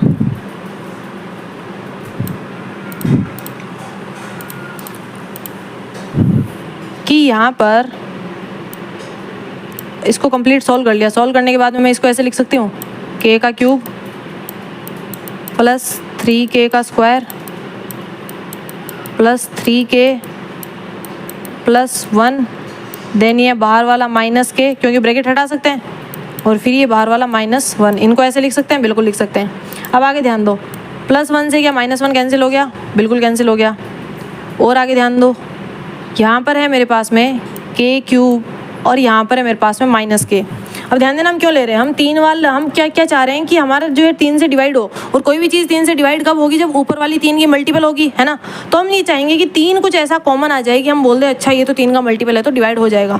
तो जो चीज़ें 3 के साथ में नहीं है हम उनको अलग लिख देते हैं। तो यहाँ से k क्यूब और यहाँ से ये माइनस k, क्योंकि +1 -1 कट गया, अपने पास बचा है ये वाली 3 वैल्यूज़ और ये वाली, इन दोनों को मैंने साथ में लिख लिया। तो यहाँ पर मैंने k क्यूब माइनस k को साथ में लिख लिया और बची 3k क्यूब और 3k, इसको मैंने एक जगह अलग लिख दिया। अब एक चीज़ ध्यान दो, अपनी इंडक्टिव हाइपोथेसिस के अंदर क्या k क्यूब माइनस k किसके बराबर आया था, 3m के बराबर आया था, बिल्कुल आया था। तो क्या मैं k क्यूब माइनस k को 3m वैल्यू पुट कर सकती हूँ, बिल्कुल कर सकती हूँ। इन दोनों के अंदर से क्या 3 को मैं कॉमन ले सकती हूँ, सिर्फ 3 को बिल्कुल ले सकते हैं, बाकी मैंने k क्यूब और k को यहाँ पर लिख दिया। अब आगे ध्यान दो, अब यार इनके अंदर वापस से 3 कॉमन आ रहा है, बिल्कुल कॉमन आ रहा है। कैसे कॉमन आ रहा है यार, देखो 3m के अंदर 3 है और 3 और इस कंप्लीट के अंदर यहाँ पर 3 है, तो इन दोनों में से मैंने 3 को कॉमन ले लिया, अंदर जो भी लिख दिया कोई फर्क नहीं पड़ रहा है, ठीक है। हमें क्वेश्चन में क्या प्रूफ करना था कि जो भी ये वैल्यू है किससे डिवाइड हो रही है, भाई 3 से डिवाइड हो रही है। तो अपने पास में जो ये वैल्यू आई है क्या ये किसकी मल्टीपल है, 3 की मल्टीपल। अगर इसको मैं 3 से डिवाइड करूँ तो क्या ये 3 से 3 डिवाइड नहीं हो जाएगा, हो जाएगा। तो मैं क्या लिखना है कि the result is multiple of 3, और क्योंकि रिजल्ट मल्टीपल है 3 से, मतलब ये जो आपकी कंप्लीट है किससे डिवाइड हो रही है, 3 से डिवाइड हो रही है। यानी स्टेटमेंट किसके लिए ट्रू है, pk+1 के लिए ट्रू है। यानी बेस केस के लिए, बेसिस अपना जो स्टेप था या बेस आपका केस था उसके लिए ट्रू थी, k के लिए हमने अज्यूम कर ली और k+1 के लिए हमने प्रूफ कर दी। जब तीनों के लिए ट्रू है तो by principle of this mathematical induction हम क्या बोल रहे होंगे कि this given n² - n is divisible by 3 for all जहाँ पर n की वैल्यू 1 या 1 से बड़ी होगी। तो कुछ इस तरह के क्वेश्चन से आपको आई होप प्रूफ करने आ जाएंगे। आप यहाँ से इनके स्टेप्स देख सकते हैं। मैंने अलग अलग तरीके के अलग अलग टाइप ऑफ क्वेश्चंस जो यहाँ से जो बन सकते हैं वो मैंने सारे इंक्लूड कर दिए। एक बार इनको ज़रूर से आप एग्जाम के अंदर देख कर जाना। एक पता है यहाँ से एक क्वेश्चन आता है थ्योरेटिकल कि जो है डिफरेंस क्या होता है वीक इंडक्शन और स्ट्रॉन्ग इंडक्शन के बीच में। तो यार वीक जो इंडक्शन होता है अपना जो स्टैंडर्ड इंडक्शन है, जो बेसिक इंडक्शन है वही है जहाँ पर हम जो है pk को और pk+1 के लिए उसको pk को तो अज्यूम कर लेते हैं और pk+1 के लिए प्रूफ कर रहे होते हैं। और स्ट्रॉन्ग के अंदर क्या होता है कि हम अज्यूम कर लेते हैं कि जो जितनी वैल्यूज़ है ना वो सारी की सारी ट्रू है pk+1 के लिए, उसको फिर सॉल्व करना रहता है। तो स्ट्रॉन्ग इंडक्शन है। इनकी थोड़ी सी स्टेटमेंट दे के चली जाना। लास्ट आपका जो टॉपिक आता है इस यूनिट का प्रूफ ऑफ कॉन्ट्राडिक्शन। लास्ट क्यों बोल रही हूँ, क्योंकि यार मैंने पिजन होल और जनरलाइज्ड पिजन होल आपको ऑलरेडी पढ़ा दिया है। लास्ट जो आपका टॉपिक बचता है कंपोजिशन ऑफ फंक्शंस बचता है ना। एक सेकंड कंपोजिशन ऑफ फंक्शन में मैंने पढ़ा दिया है। लास्ट बचता है सिर्फ प्रूफ ऑफ कॉन्ट्राडिक्शन। देखो कंपोजिशन ऑफ फंक्शन मैंने यहाँ पर पढ़ा दिया था इन्वर्स फंक्शन के जस्ट बाद में। अगर नहीं दिख रहा है तो मैं वापस से मिटा कर बता देती हूँ। यहाँ पर कंपोजिशन ऑफ फंक्शन है ना। तो लास्ट अपना टॉपिक कौन सा बचा, सिर्फ एक प्रूफ बाय कॉन्ट्राडिक्शन। इसको देखा इनडायरेक्ट प्रूफ भी बोला जाता है और ये आप सबको आता है। आई बेट कि ये सबको आता है, जो डिप्लोमा करके आए उनको भी और जो आप हैं उनको भी, क्योंकि आप ये 9th 10th के अंदर पढ़ के आए हुए। क्वेश्चन आपने पढ़ा होगा कि proof root 3 is irrational number, proof root 2 is irrational number, proof root 9 is sorry not 9, proof root 11 is irrational number. ये क्वेश्चन आप सब पढ़ कर आए हो और यही क्वेश्चन है प्रूफ बाय कॉन्ट्राडिक्शन। इसका क्या मतलब होता है कि भाई इनडायरेक्टली हमें प्रूफ करना रहता है कि ये चीज़ जो है गलत है, ऐसा है ही नहीं है ना। कैसे कि हम पहले जो चीज़ होती है उसको मान लेते हैं कि नहीं ऐसा नहीं हो रहा है, या फिर जो नहीं होती उसे मान लेते हैं नहीं ऐसा हो रहा है। फॉर एग्जांपल हम एग्जांपल ले लेते हैं इर्रेशनल वाला। हमें पता है कि भाई रूट के अंदर अगर वैल्यू लिखी हुई और उसका कोई एग्जैक्ट रूट नहीं है वो हो रहा है तो वो किसकी कैटेगरी के अंदर आता है, इर्रेशनल नंबर की कैटेगरी में आता है। बट उसको सॉल्व करते हैं तो कैसे करते हैं, उल्टी अजम्पशन लेते हैं। हम बोलते हैं कि नहीं भाई ये तो रैशनल नंबर है, हमेशा एज्यूम करके चलते हैं। यानी जब हम ऐसी चीज़ को एज्यूम करके चलें जो क्या उसकी अपोजिट हो, पहला स्टेप होता है ये। सेकंड स्टेप के अंदर हम बोलते हैं उसको सॉल्व करते हैं, उसके ऊपर रूल्स अप्लाई करते हैं, अलग अलग उसका सॉल्यूशन करते हैं। फिर हम बोल देते हैं नहीं भाई ये तो कॉन्ट्राडिक्शन को लीड कर रही है, नहीं ये तो उस जगह पर आ गई जहाँ पर सॉल्यूशन पॉसिबल नहीं है। तो प्रूफ हो जाता है कि भाई हमने जो माना था कि ऐसा है वो ट्रू नहीं है, और क्योंकि ये ट्रू नहीं है तो ओरिजिनल स्टेटमेंट जो थी वो वही है। इसका मतलब मैं अभी समझाती हूँ, आपको समझ नहीं आया होगा है ना। एक एग्जाम्पल लेते हैं हम। आपने पढ़ा होगा ये आपके क्लासेस के अंदर, और नहीं याद है तो कोई दिक्कत वाली बात नहीं, अभी आपको समझ आ जाएगा। इस तरह का क्वेश्चन अगर आता है कि प्रूफ रूट 2 इज इर्रेशनल, तो ऐसे तरह की प्रॉब्लम्स को हम किससे सॉल्व कर रहे होंगे, कॉन्ट्राडिक्शन के मेथड से या फिर इनडायरेक्ट प्रूफ जिसको बोलते हैं इससे।